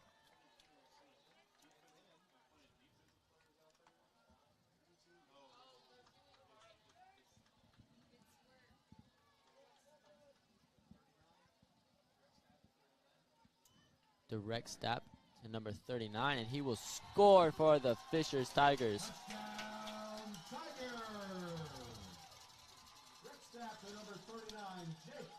That was Jake Pruitt, a defensive player in for the Fishers Tigers, able to score. He gets a direct snap, as we saw earlier from the Tigers.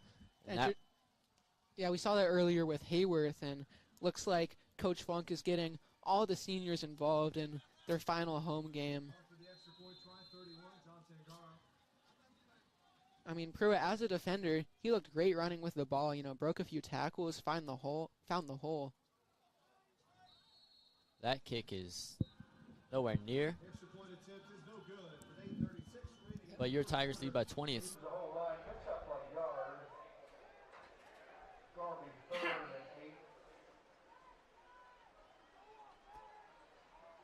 Walker checks in.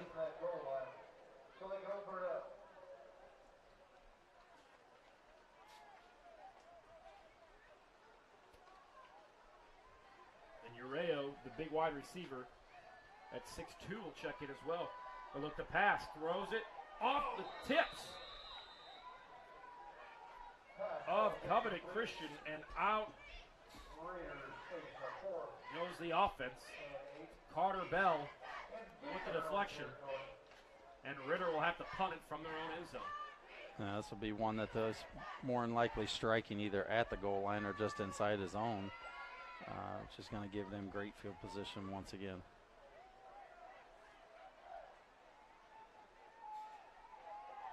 Bobbles it a little bit, gets it off.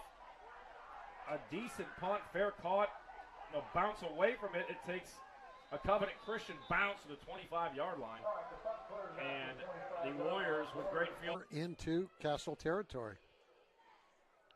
Again, come back with the same play.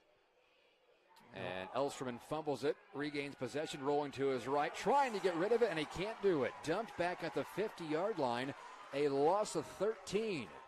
You could see him trying to get rid of it and throw it away. So now 2nd and long. It's a 3rd fumble for Elsterman. He's lost 1, and it goes from the 42-yard line, 37-yard line of Castle back to the Castle's 49, so a loss of 12.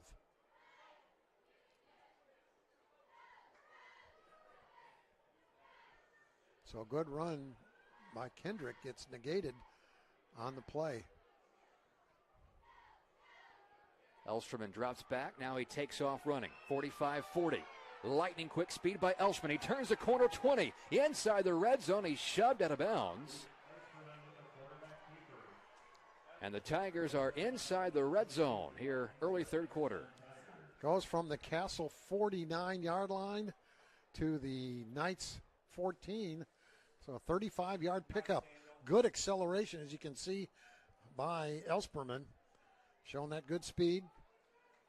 So they're inside the Peace of Mind red zone. Peace of Mind is an outpatient private practice helping individuals of all ages, couples, and families on their mental health journey. Check them out online to make an appointment at their new Evansville East Side location. This is from the 15-yard line. Kendrick had a good run on this drive. He's able to tiptoe his way up the middle for a pickup of 2 to the 13. That was play number 5 of this drive.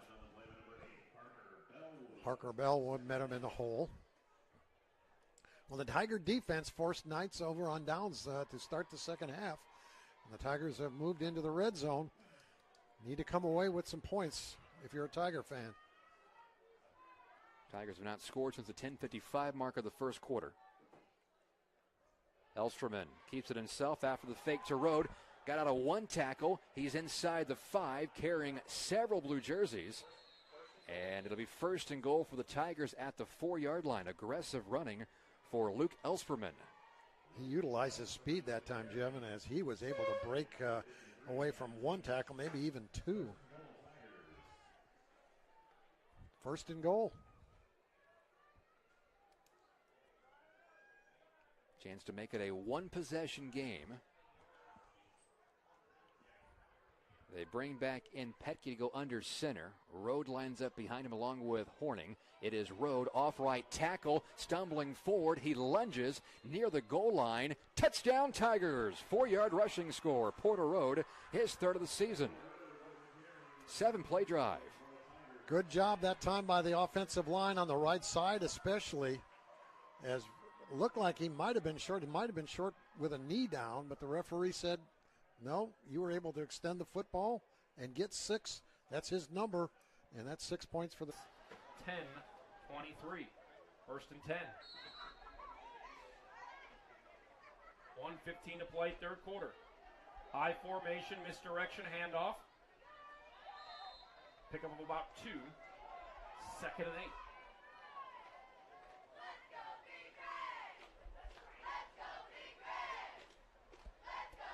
Under a minute to play in the third.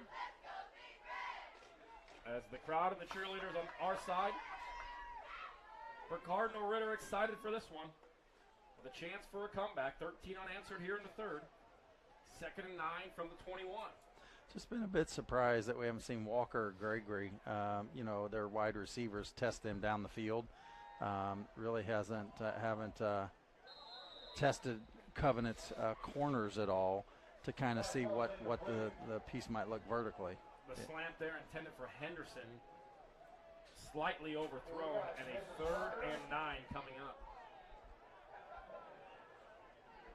Miss Hunter and Miss Baker up here, and they're going to introduce our waterproof cheerleaders.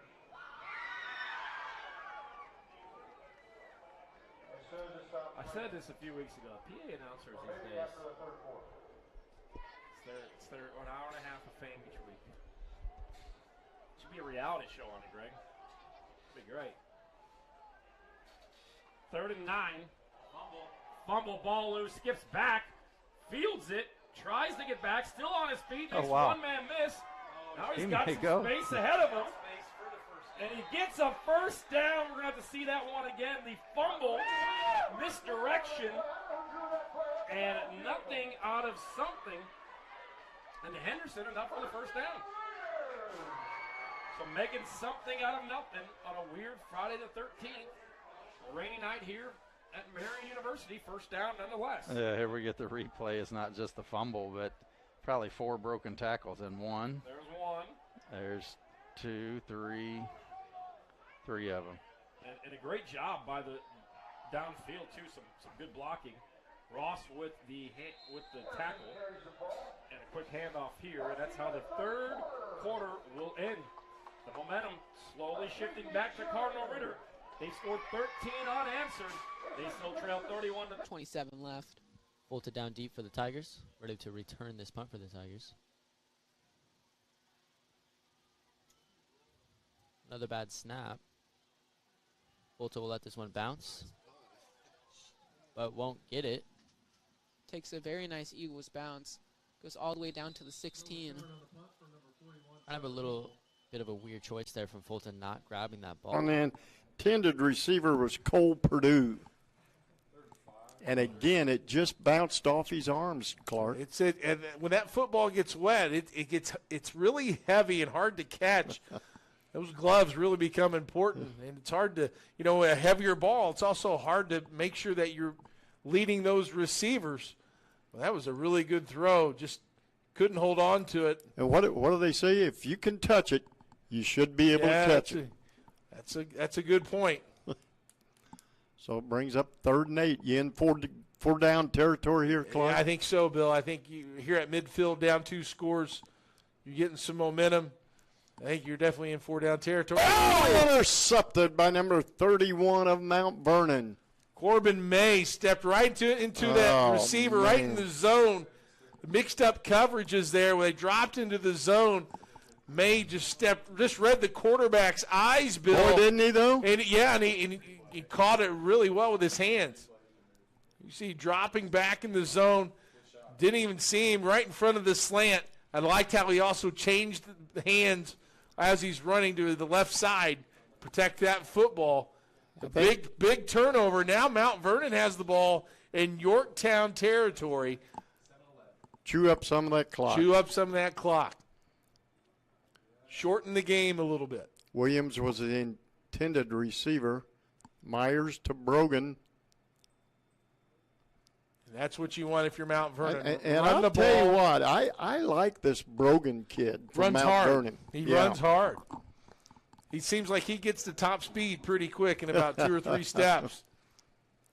I wouldn't mind seeing Mount Vernon here run to the strong side of the field. I think the last formation they had, I think Yorktown may be playing the run, so you got Islands with a little one-on-one coverage with these receivers. Let's see if Brogan can get loose here out on the outside. High snap. Myers brings it down, and he's going to keep it himself and pick up a 1st down, but we got a flag probably coming back, Clark. Yeah, maybe a two flags popping in there. That's the 2nd time, Bill, since I've been here that we've seen a high snap. And, again, that wet playing surface, we have an illegal block in the back is the call against Mount Vernon. That's going to put him behind the chains. So that'll negate that nice run by Myers. But the run that he had, it wasn't a design play. No, it wasn't. He made something out of nothing, didn't he? Yeah. So it'll be 2nd down now, and it looks like 14 from midfield. But Mount Vernon not in a hurry here, Bill, to get a playoff. Well, shorten this game. Myers. Oh, that is way over his head, and Brogan did the right thing, just falling on it.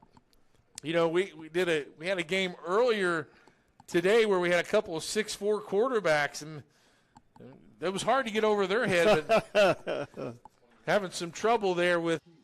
And could not stay inbound, so the clock will not run.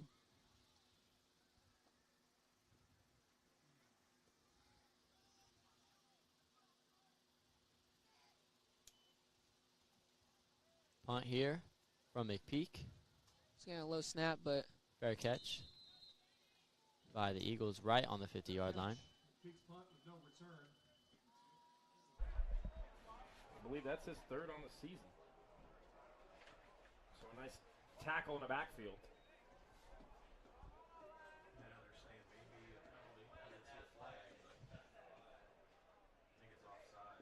There's one on the score.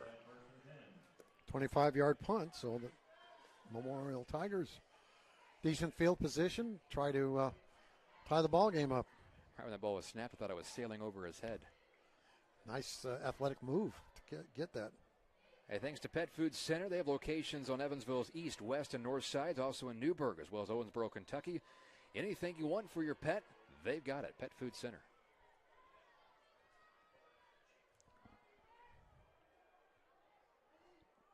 Tigers looking to get back-to-back touchdowns on possessions. Dylan Kendrick stutter stepped his way through a hole, running just to his left, a step or two. He got to the 41. Kendrick had a good burst. The last scoring drive for the Tigers. He gains 5 there. Good drive starter. Good stop there by a couple of Castle defenders. That was Jalen Hendricks along with Ethan Herman. But the Tigers will take 5 every time they run the ball because that'll pick up a lot of first downs if you do that. Here is Porter Road, and Road rumbles to the 45. He's 4 yards shy of the first down. Road had a 4-yard rushing score to make it a one-possession game. 3rd and short. Herman on the bottom of the pile again. Big play for the Castle Knights defense. Try to force a punt, 3 and out. Replay. Oh, he had a step. Oh, man. Number 35 was Caden Crumbs. Was on the defender on Trey Jones. Hey, Bill, if you want to celebrate Amazing Marauder football season with us, we're on the lookout for sponsors to join us in supporting this Mount Vernon football team throughout the playoffs. If you'd like to see your brand associated with these thrilling games, don't hesitate to get in touch. Contact us at coach@indianasrn.org to explore sponsorship opportunities today. All right, let's get these Marauders on. There's the snap, and here comes the defender. Almost blocked it. And, man, that would have been a good thing for Yorktown if they could have. Showalter sacked. That's number 38.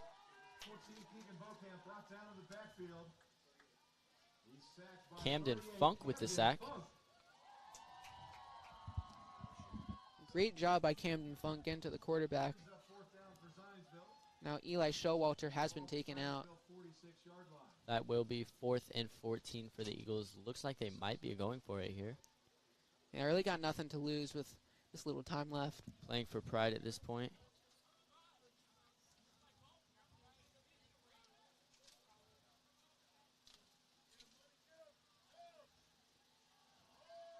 Slings it downfield. Toss there. The wide receiver slipped up on the play. Almost picked off by the Tigers defense, but that will be a turnover. Yeah, it would have been another Tigers pick, and this game's as good as over. 2:35 left to go. Tigers just going to run out the clock. What have you seen from the Tigers this game?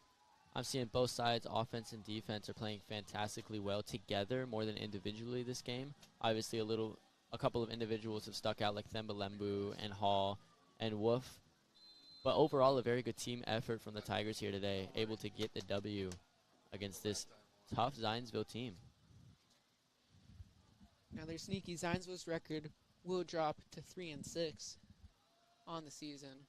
And Fisher's Tigers record will up to 6-3 on the season. Yeah, just overall a good season for the Tigers, and I mean, most of their losses came against some of the best teams in the state, so you can't really blame them for that, and a lot of them were very close too. Yeah, they have a very tough schedule. Have played some of the best teams in the state well, and have a lot of injuries, and some of those injuries are coming back, like Kobe Martin. So I think this Tiger team could go very deep into the playoffs. This ball is handed off to number 21, Paxton Badua with the carry. That's his first appearance this game. Yeah, the sophomore only has 5 carries on the season. He's getting a bit more action here. 3-yard gain on the play, 3rd down and 4 for the Tigers at the Zionsville 40.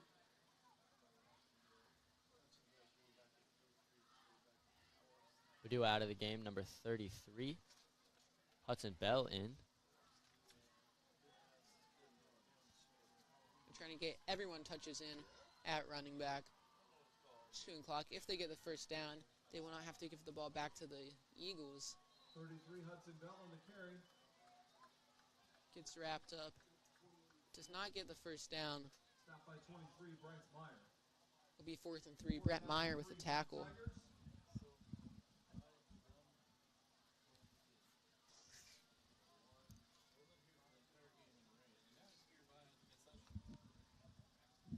So the Tigers have by no means a easy game to start off Sectionless. I mean, they have a better record than Fort Wayne Homestead, but it's at Fort Wayne, so far away, and anything can happen.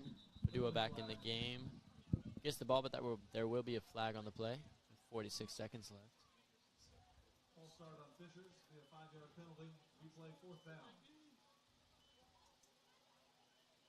False start will set the Tigers back to 4th and 8. Barrett will try to tie this game at 21. Simon Schultz will hold. Alex Broshier is the snapper. Kick on the way, and the kick is good. Tigers have bounced back. They scored 14 points in the third quarter. We're tied at 20. Oh, yeah, you seen it. Jace Key there, the senior linebacker, just trying to make a play for his team. Right. Number 75 for Yorktown, Landon Kelly, 5'11", 350, junior. So Mr. Kelly will be back next year. He will. He certainly will be. So that moves the ball all the way down to Yorktown's 20. A handoff to Brogan. Brogan trying to find a little daylight. And he's finally brought down by number 53, Gregory of Yorktown. Nice 6-yard gain on first down. Keep the clock running. Spread him out a little bit. Let Brogan use his speed and athleticism. He's tough to bring down. Let him just continue to run downhill. Meyer to Brogan. Okay, now let me ask you something, Clark. Put your coach's hat on. Right. You're Mount Vernon. You had the ball back. You know, you're still in Yorktown territory. But you're up 35-21. And I know you play till the end of the game. But, you know, good sportsmanship, you know. With this much time, though, on the clock, if it was something where it was under 2 minutes and you could take some knees, now here you're first and goal, so it would be hard to get a first down and then take knees. But, yeah, I mean, you're going to let that clock run down as far as you can. And two-score game right now. I think you still punch this one in if you give that chance. Just put a little bit of that icing on that cake right there. Put a little icing on the cake. So it'll be second and goal now for Mount Vernon. And I noticed when Myers on that last play, he was motioning to his left side for Brogan. There it is. There it is right there. Yep. It's a good catch by you, Bill. That's why you're a professional. There's Brogan. And maybe that's something that he's seeing at the line of scrimmage. Right. That maybe the line is shifted more to one side, so that's his cue that I want you to turn left or I want you to turn right. But that's good detection on Myers' point of view because he's a freshman, and you get a freshman to do that, man. We're gonna have some. All right, we got a timeout by Yorktown. We'll take one too. You're watching Indiana High School football, Indiana SRN. At Morales Group. That's an interesting sight there. Black, pink, and blue. Yeah. Second down coming up. Quick throw. And, yeah, you can see the elements with the rain picking up here. That ball just slips through the mitts and falls incomplete.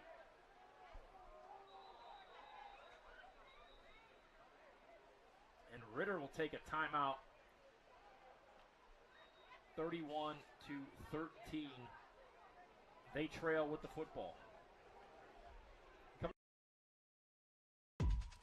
My name is Jay Jones. I'm the commissioner of the Heartland Collegiate Athletic Conference, and we appreciate you tuning in to tonight's game.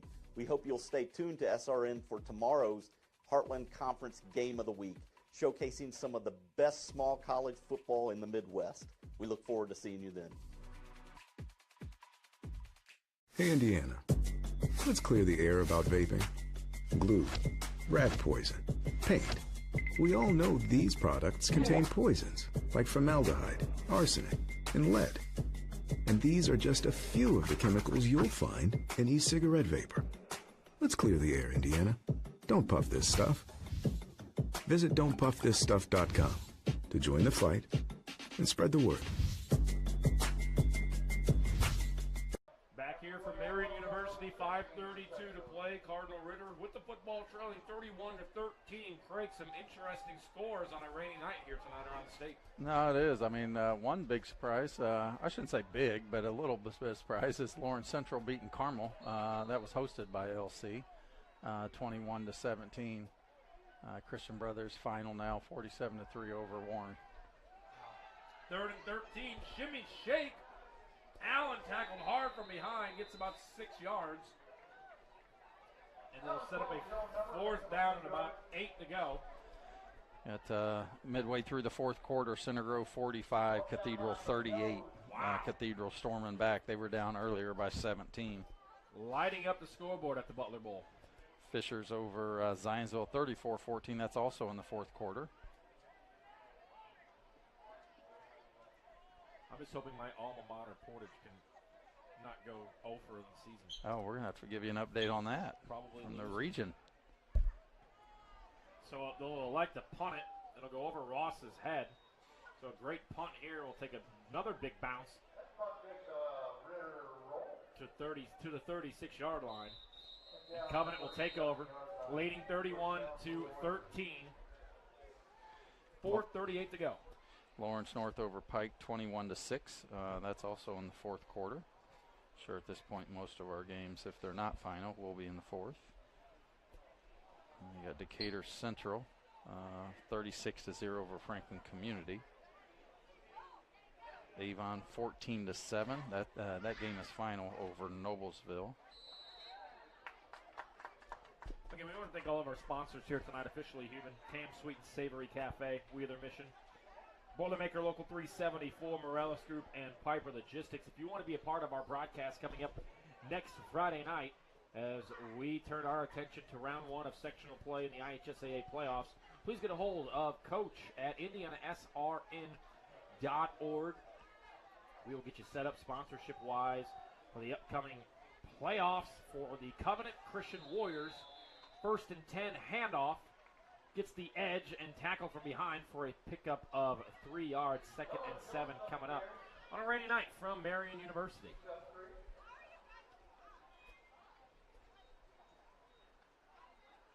.4:15 to play.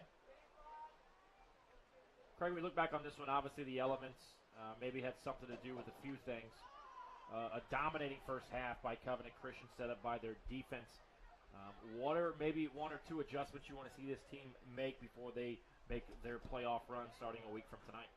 Well, I think if you're Covenant, I think you continue to do what you've been doing. I think that they've executed a very good game plan tonight and stayed with that. Nothing has changed with that at all. Both these teams, even tonight, have seemed to come out. None that we haven't heard of or seen with any injuries, so that's a great thing. I think it's one of those things, if you're Ritter, it's one that they just got to really capitalize more on the mental mistakes. That's really what hurt them tonight in terms of just giving Covenant so many possessions where they were starting on the 30-yard line or in just a very short field. So I think just cutting down on the mental mistakes, I think, will be key for them. If you haven't done so already, please be sure to like us on Facebook and Twitter and on YouTube. Don't forget to subscribe so you know the upcoming action that we have for you right here on Indiana SRN, whether it's college soccer and HCAC play tomorrow, high school football, the playoffs starting next week, basketball right around the corner, volleyball, you name it, we have it for you right here on Indiana SRN. If you want to see your student athlete on our airways, be sure to give an email to coach@indianasrn.org. 3:44 to play. Covenant 31-13 leaders with the football at their own 40-yard line.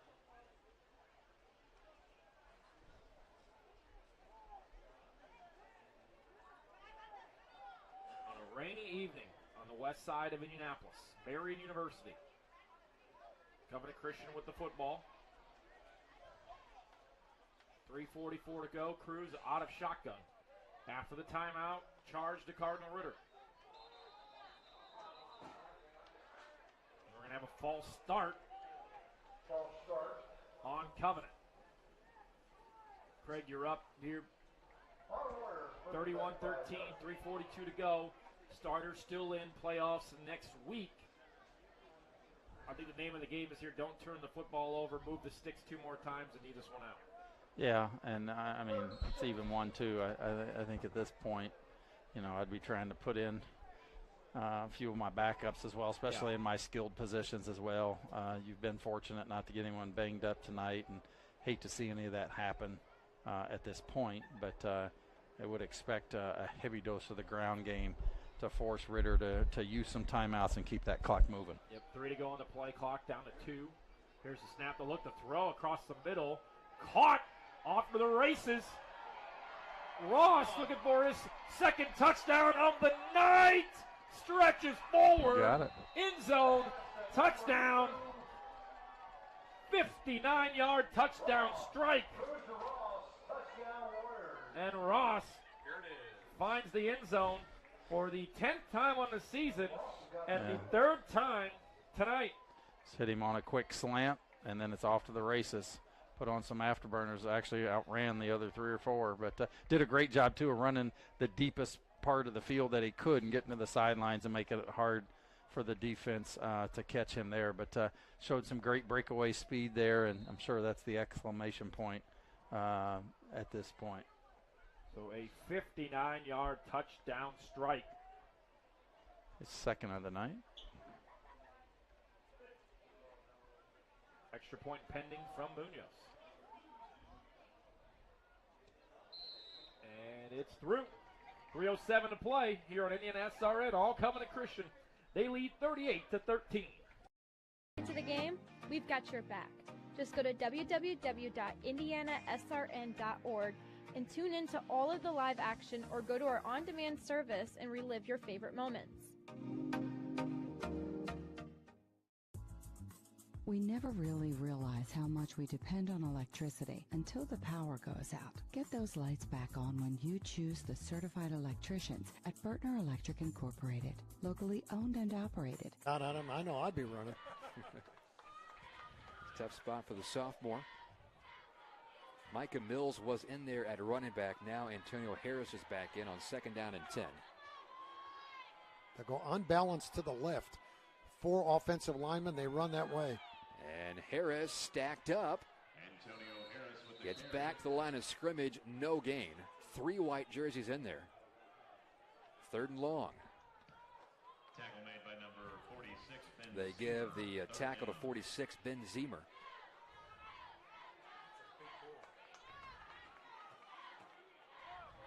Maybe a half-yard gain. So we'll say 3rd and 9 here with 9 minutes to go in the 4th.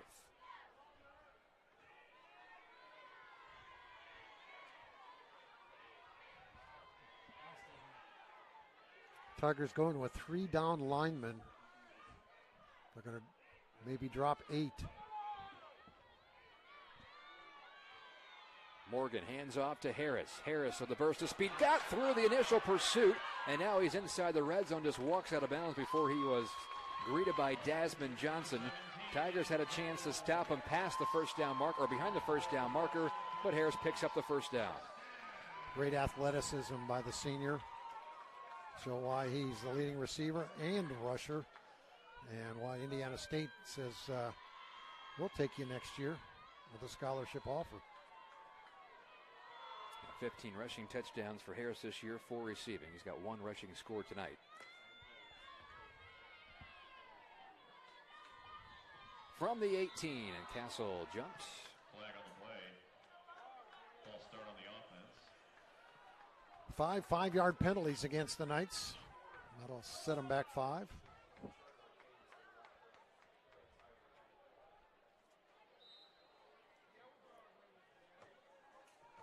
And I anticipate a big dose of Antonio Harris here. And look at Castle's offense, Jevin. Harris is going to line up 8, 9 yards deep.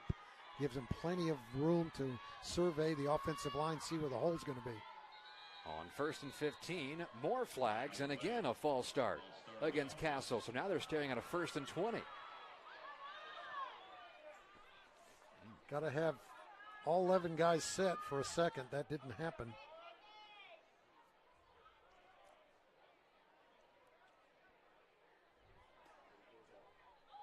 So now 1st and 20 from the 28-yard line. Ball's on the left hash. A lot of room out to the right. Single coverage against Salpetra. Then they'll put Jersey Wells out there as well. Micah Mills in the backfield here on 1st and 10. Screen pass to Mills, caught at the 30. And Mills is able to get some of those penalty yards back. He was angled out of bounds at the 20-yard line. That went for about 8 yards. So it's 2nd and 12. Yeah, they run into the short side of the field on the screen, put a couple receivers out to the top, and came back. Good chunk of yardage there.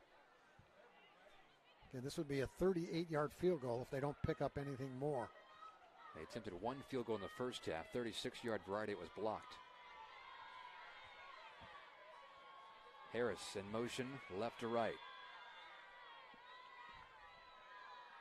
Morgan in the pocket. He's going to chuck one toward the end zone. Jump ball, batted away, incomplete. Nice play in the secondary by the Tigers. J.J. Lowry. Lowry, a nice job there. He usually comes up with the toughest defender. He goes on the knockdown, jumps, catches it at its highest point, and knocks it away, and averts for 6. They're looking for Salpetra, who had that long touchdown catch way back in the first quarter. So now it's 3rd and 12.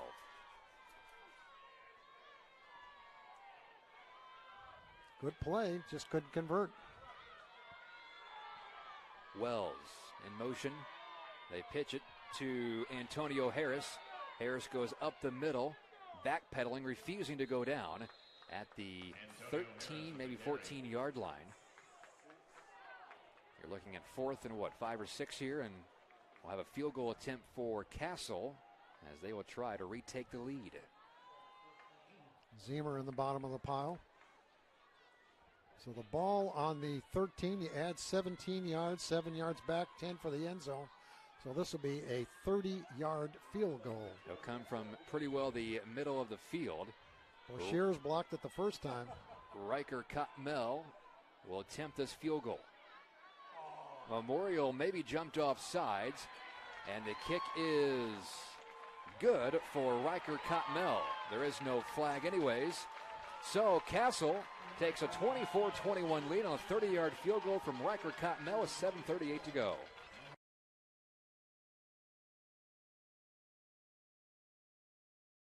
Since 1973, People's Furniture and Mattress Outlet has been operated by 3 generations of the Flitner family.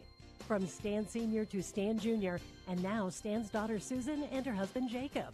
For the last 50 years, customer service and quality home furnishings has been their goal. Other furniture stores may come and go, but People's Furniture and Mattress Outlet will show you how easy it can get for the next 50 years. People's Furniture and Mattress Outlet, how easy can it get?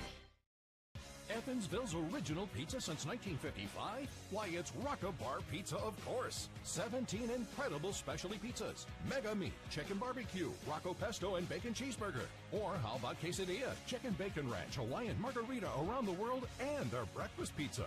Plus all your favorites. Oh yeah, don't forget about their signature salad. It's like none other. Dine in, carry out, or catered. Rediscover Evansville's original and still the best Rock-A-Bar Pizza.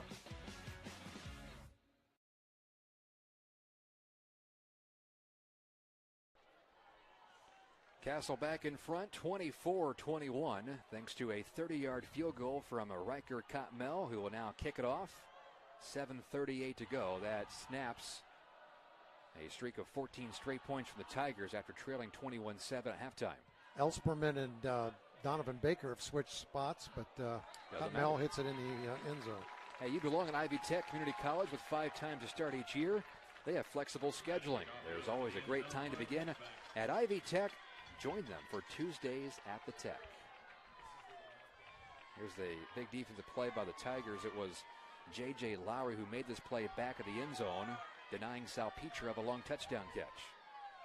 The 30-yard field goal followed, and that's why it's 24-21. Well, the Tigers took the lead in the first 65 seconds, but Castle tied it up with 10:46 to go, as the Tigers have been tied or trailed the rest of the game.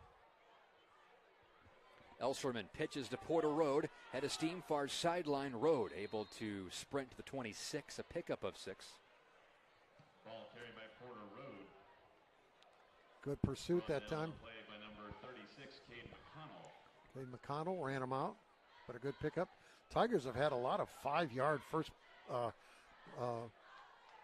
and 10 plays here in the second half. Bunch of receivers out top of the screen.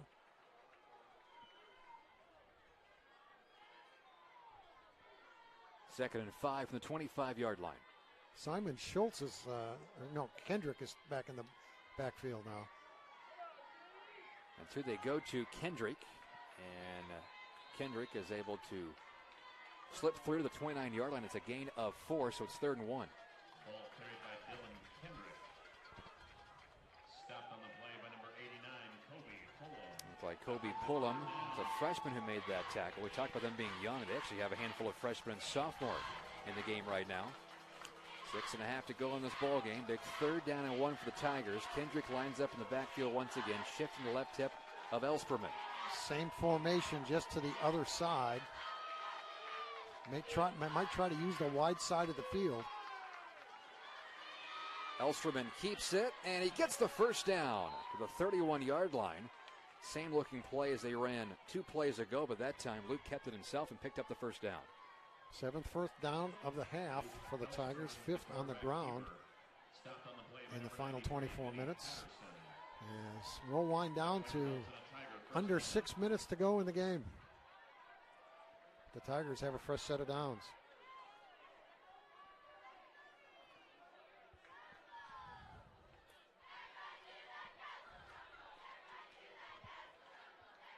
Trips wide receivers bunch to the far side. High snap. Elsterman rolls out. Has Road there to block. He's going to throw it down the field, and 2 guys were open, Schultz and Johnson. The problem is the pass went right between them. It's incomplete. Yeah, both guys were open. As Elsterman got a good block there at the point of attack by Porter Road. I thought maybe he was going to run with the football. That was my initial thought. I looked up and saw both guys open, but the pass split the 2 receivers.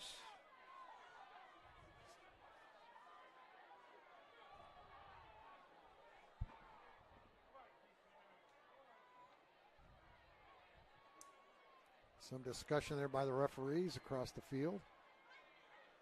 We'll get everything set. Now they'll wind the clock, or at least the play clock.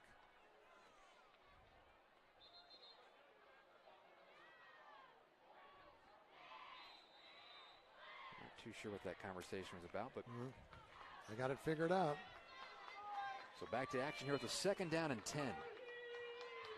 Kendrick brought down in the backfield.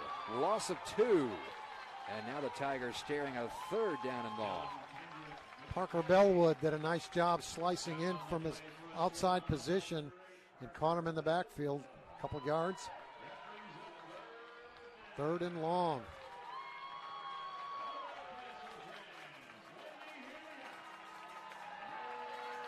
With where we're at time-wise, if you get a chunk of yards here, you'd have a chance to go for it on 4th down.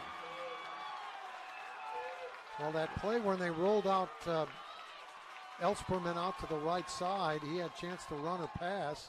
Now we've got a timeout. Timeout, Castle. 5:01 to go. Tigers down 3 and a big 3rd and long coming up when we return.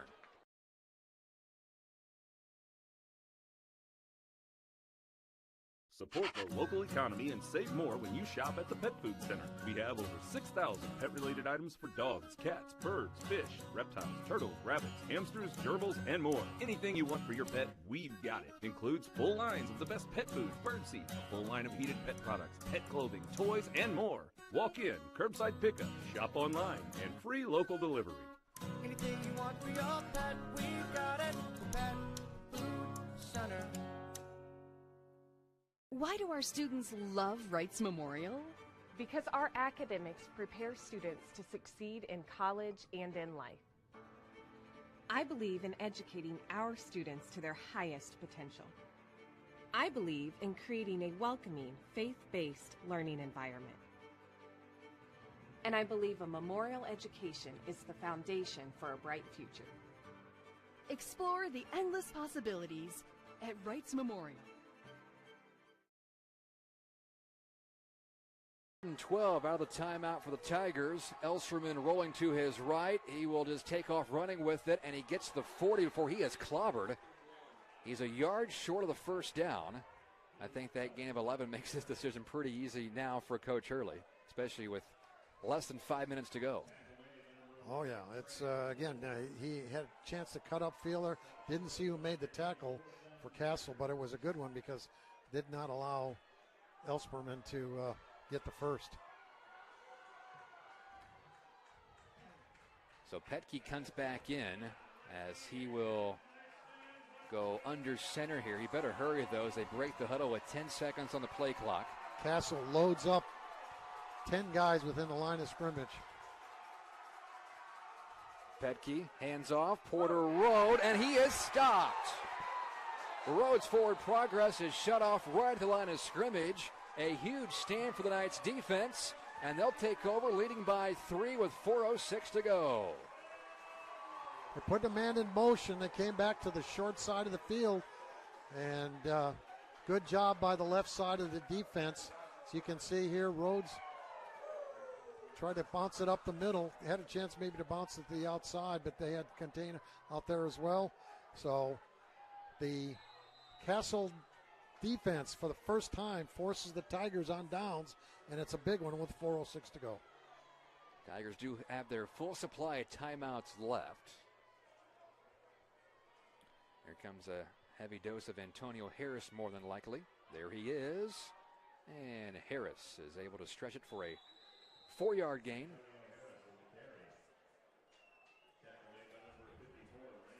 Landon Merrimee made that stop for Memorial. It's 2nd and 6.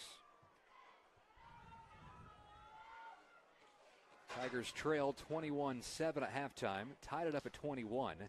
The late third quarter, Castle took the lead on their last drive after a short punt from Hickey set up Cottonelle for a 30-yard field goal.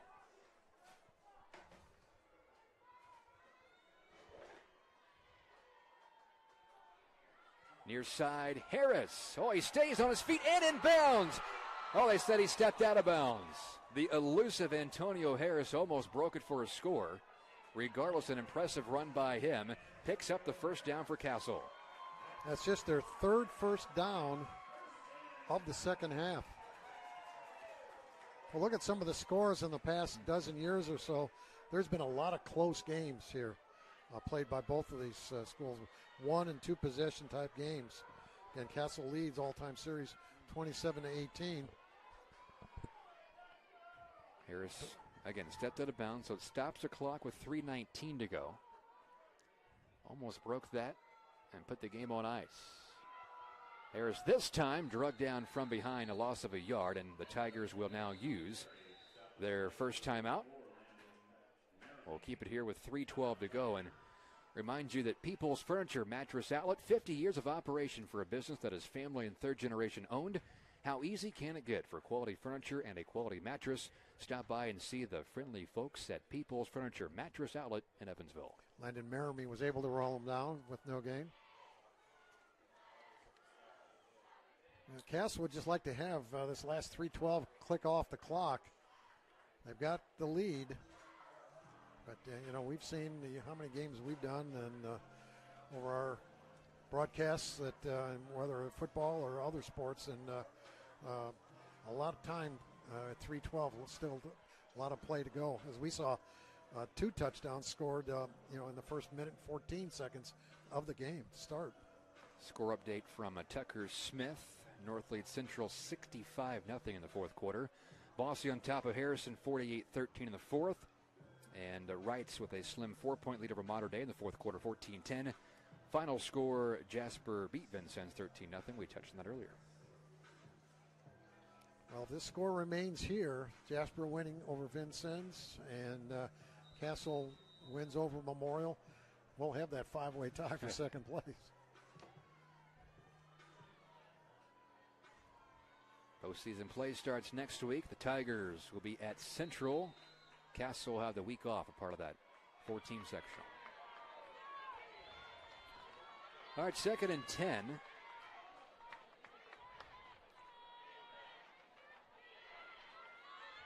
Antonio Harris had his team right up the middle, and he'll take his 3 or 4 yard gain. Tigers don't use a timeout here. Or yes, now they do with 3:03 left. So we'll take a break. Back after this. It's a school that can get you in the career that is right for you. Ivy Tech Community College has over 70 career-focused programs to get you into the job that you want. Ivy Tech offers programs in the latest technologies such as robotics and cybersecurity. Demand for nurses has never been higher. In fact, more nurses have graduated from Ivy Tech than any other college. Take the first step with an affordable education at Ivy Tech Community College. Go to ivytech.edu for more information and to apply now. For 95 years, Zemer Funeral Home has been committed to providing peace of mind at a difficult time. Our family has proudly served the Evansville community since 1927.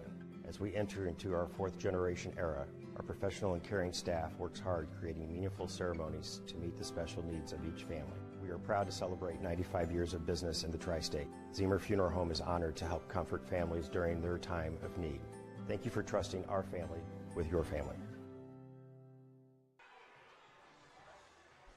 3:01 to go. Tigers just used their 2nd timeout. Castle has a 3rd and 5, leading by 3. Ball at the 23-yard line. It's been a heavy dose of Antonio Harris. Maximus McCool's been out for most of the second half with an injury. Handoff left side. He got some good blocking. First down for Antonio Harris, and he goes out of bounds with 2:55 left. That was the 5th play of this drive. I think the Castle coaching staff want Harris to stay in bounds, but they'll certainly take the first down inside the 15.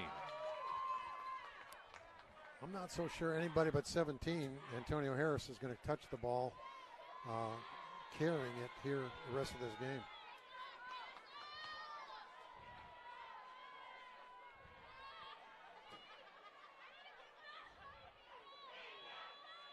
From the 12,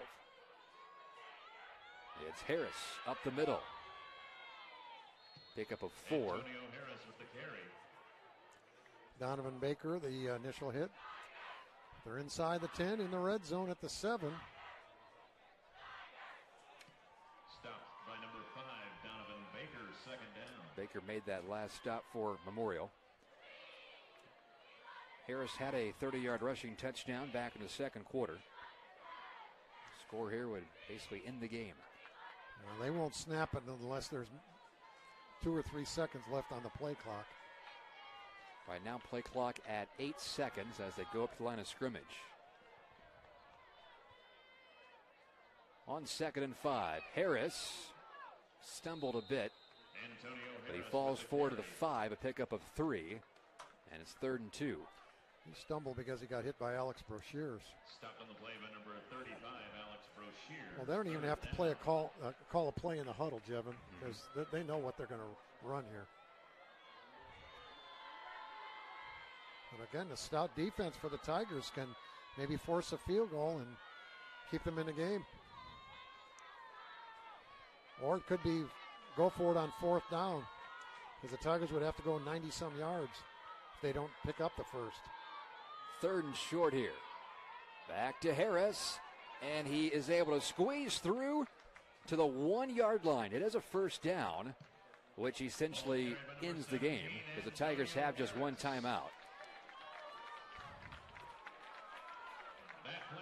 All Castle has to do is take a quarterback kneel down. Stranger things have happened. So you wouldn't think they would risk even running a play trying to score, because they can just run out the clock.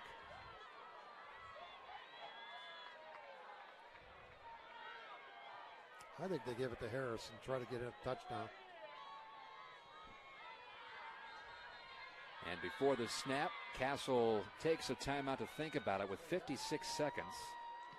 Timeout, Castle. And we'll stay with you, but the biggest play really before this drive was that 4th and 1. Memorial was approaching the midfield stripe.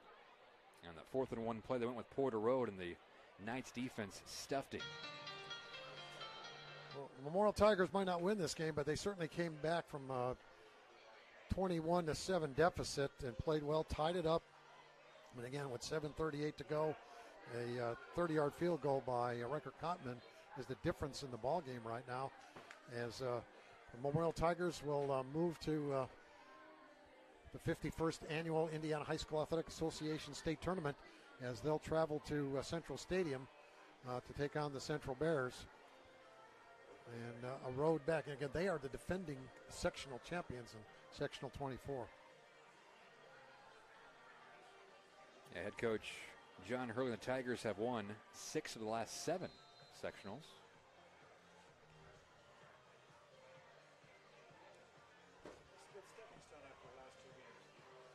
Wrights will be the dead favorite in that sectional, but you think about the Tigers, you think about Jasper as possible teams that could maybe pull off an upset.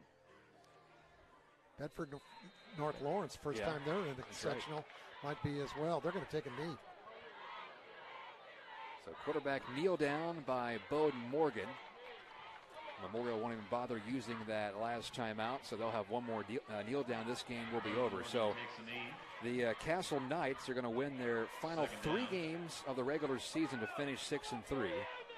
The Tigers, after starting 6-0, will lose their final 3 games against Wright, Vincennes, and Castle. Both teams 6-3 heading into sectional play, and as we've talked about a few times tonight, a 5-way tie for second place in the SIAC. There is the final kneel down, and a competitive, well-played game tonight, and the Knights pull out a 3-point win. Well, I think some of the friendship there between Doug Hurt and John Hurley there said that, we're going to take a knee if you don't call the timeout, because it's going to be a W for the Castle Knights. Well, Mike Scavar, before we get to our Rockabar player of the game, let's recap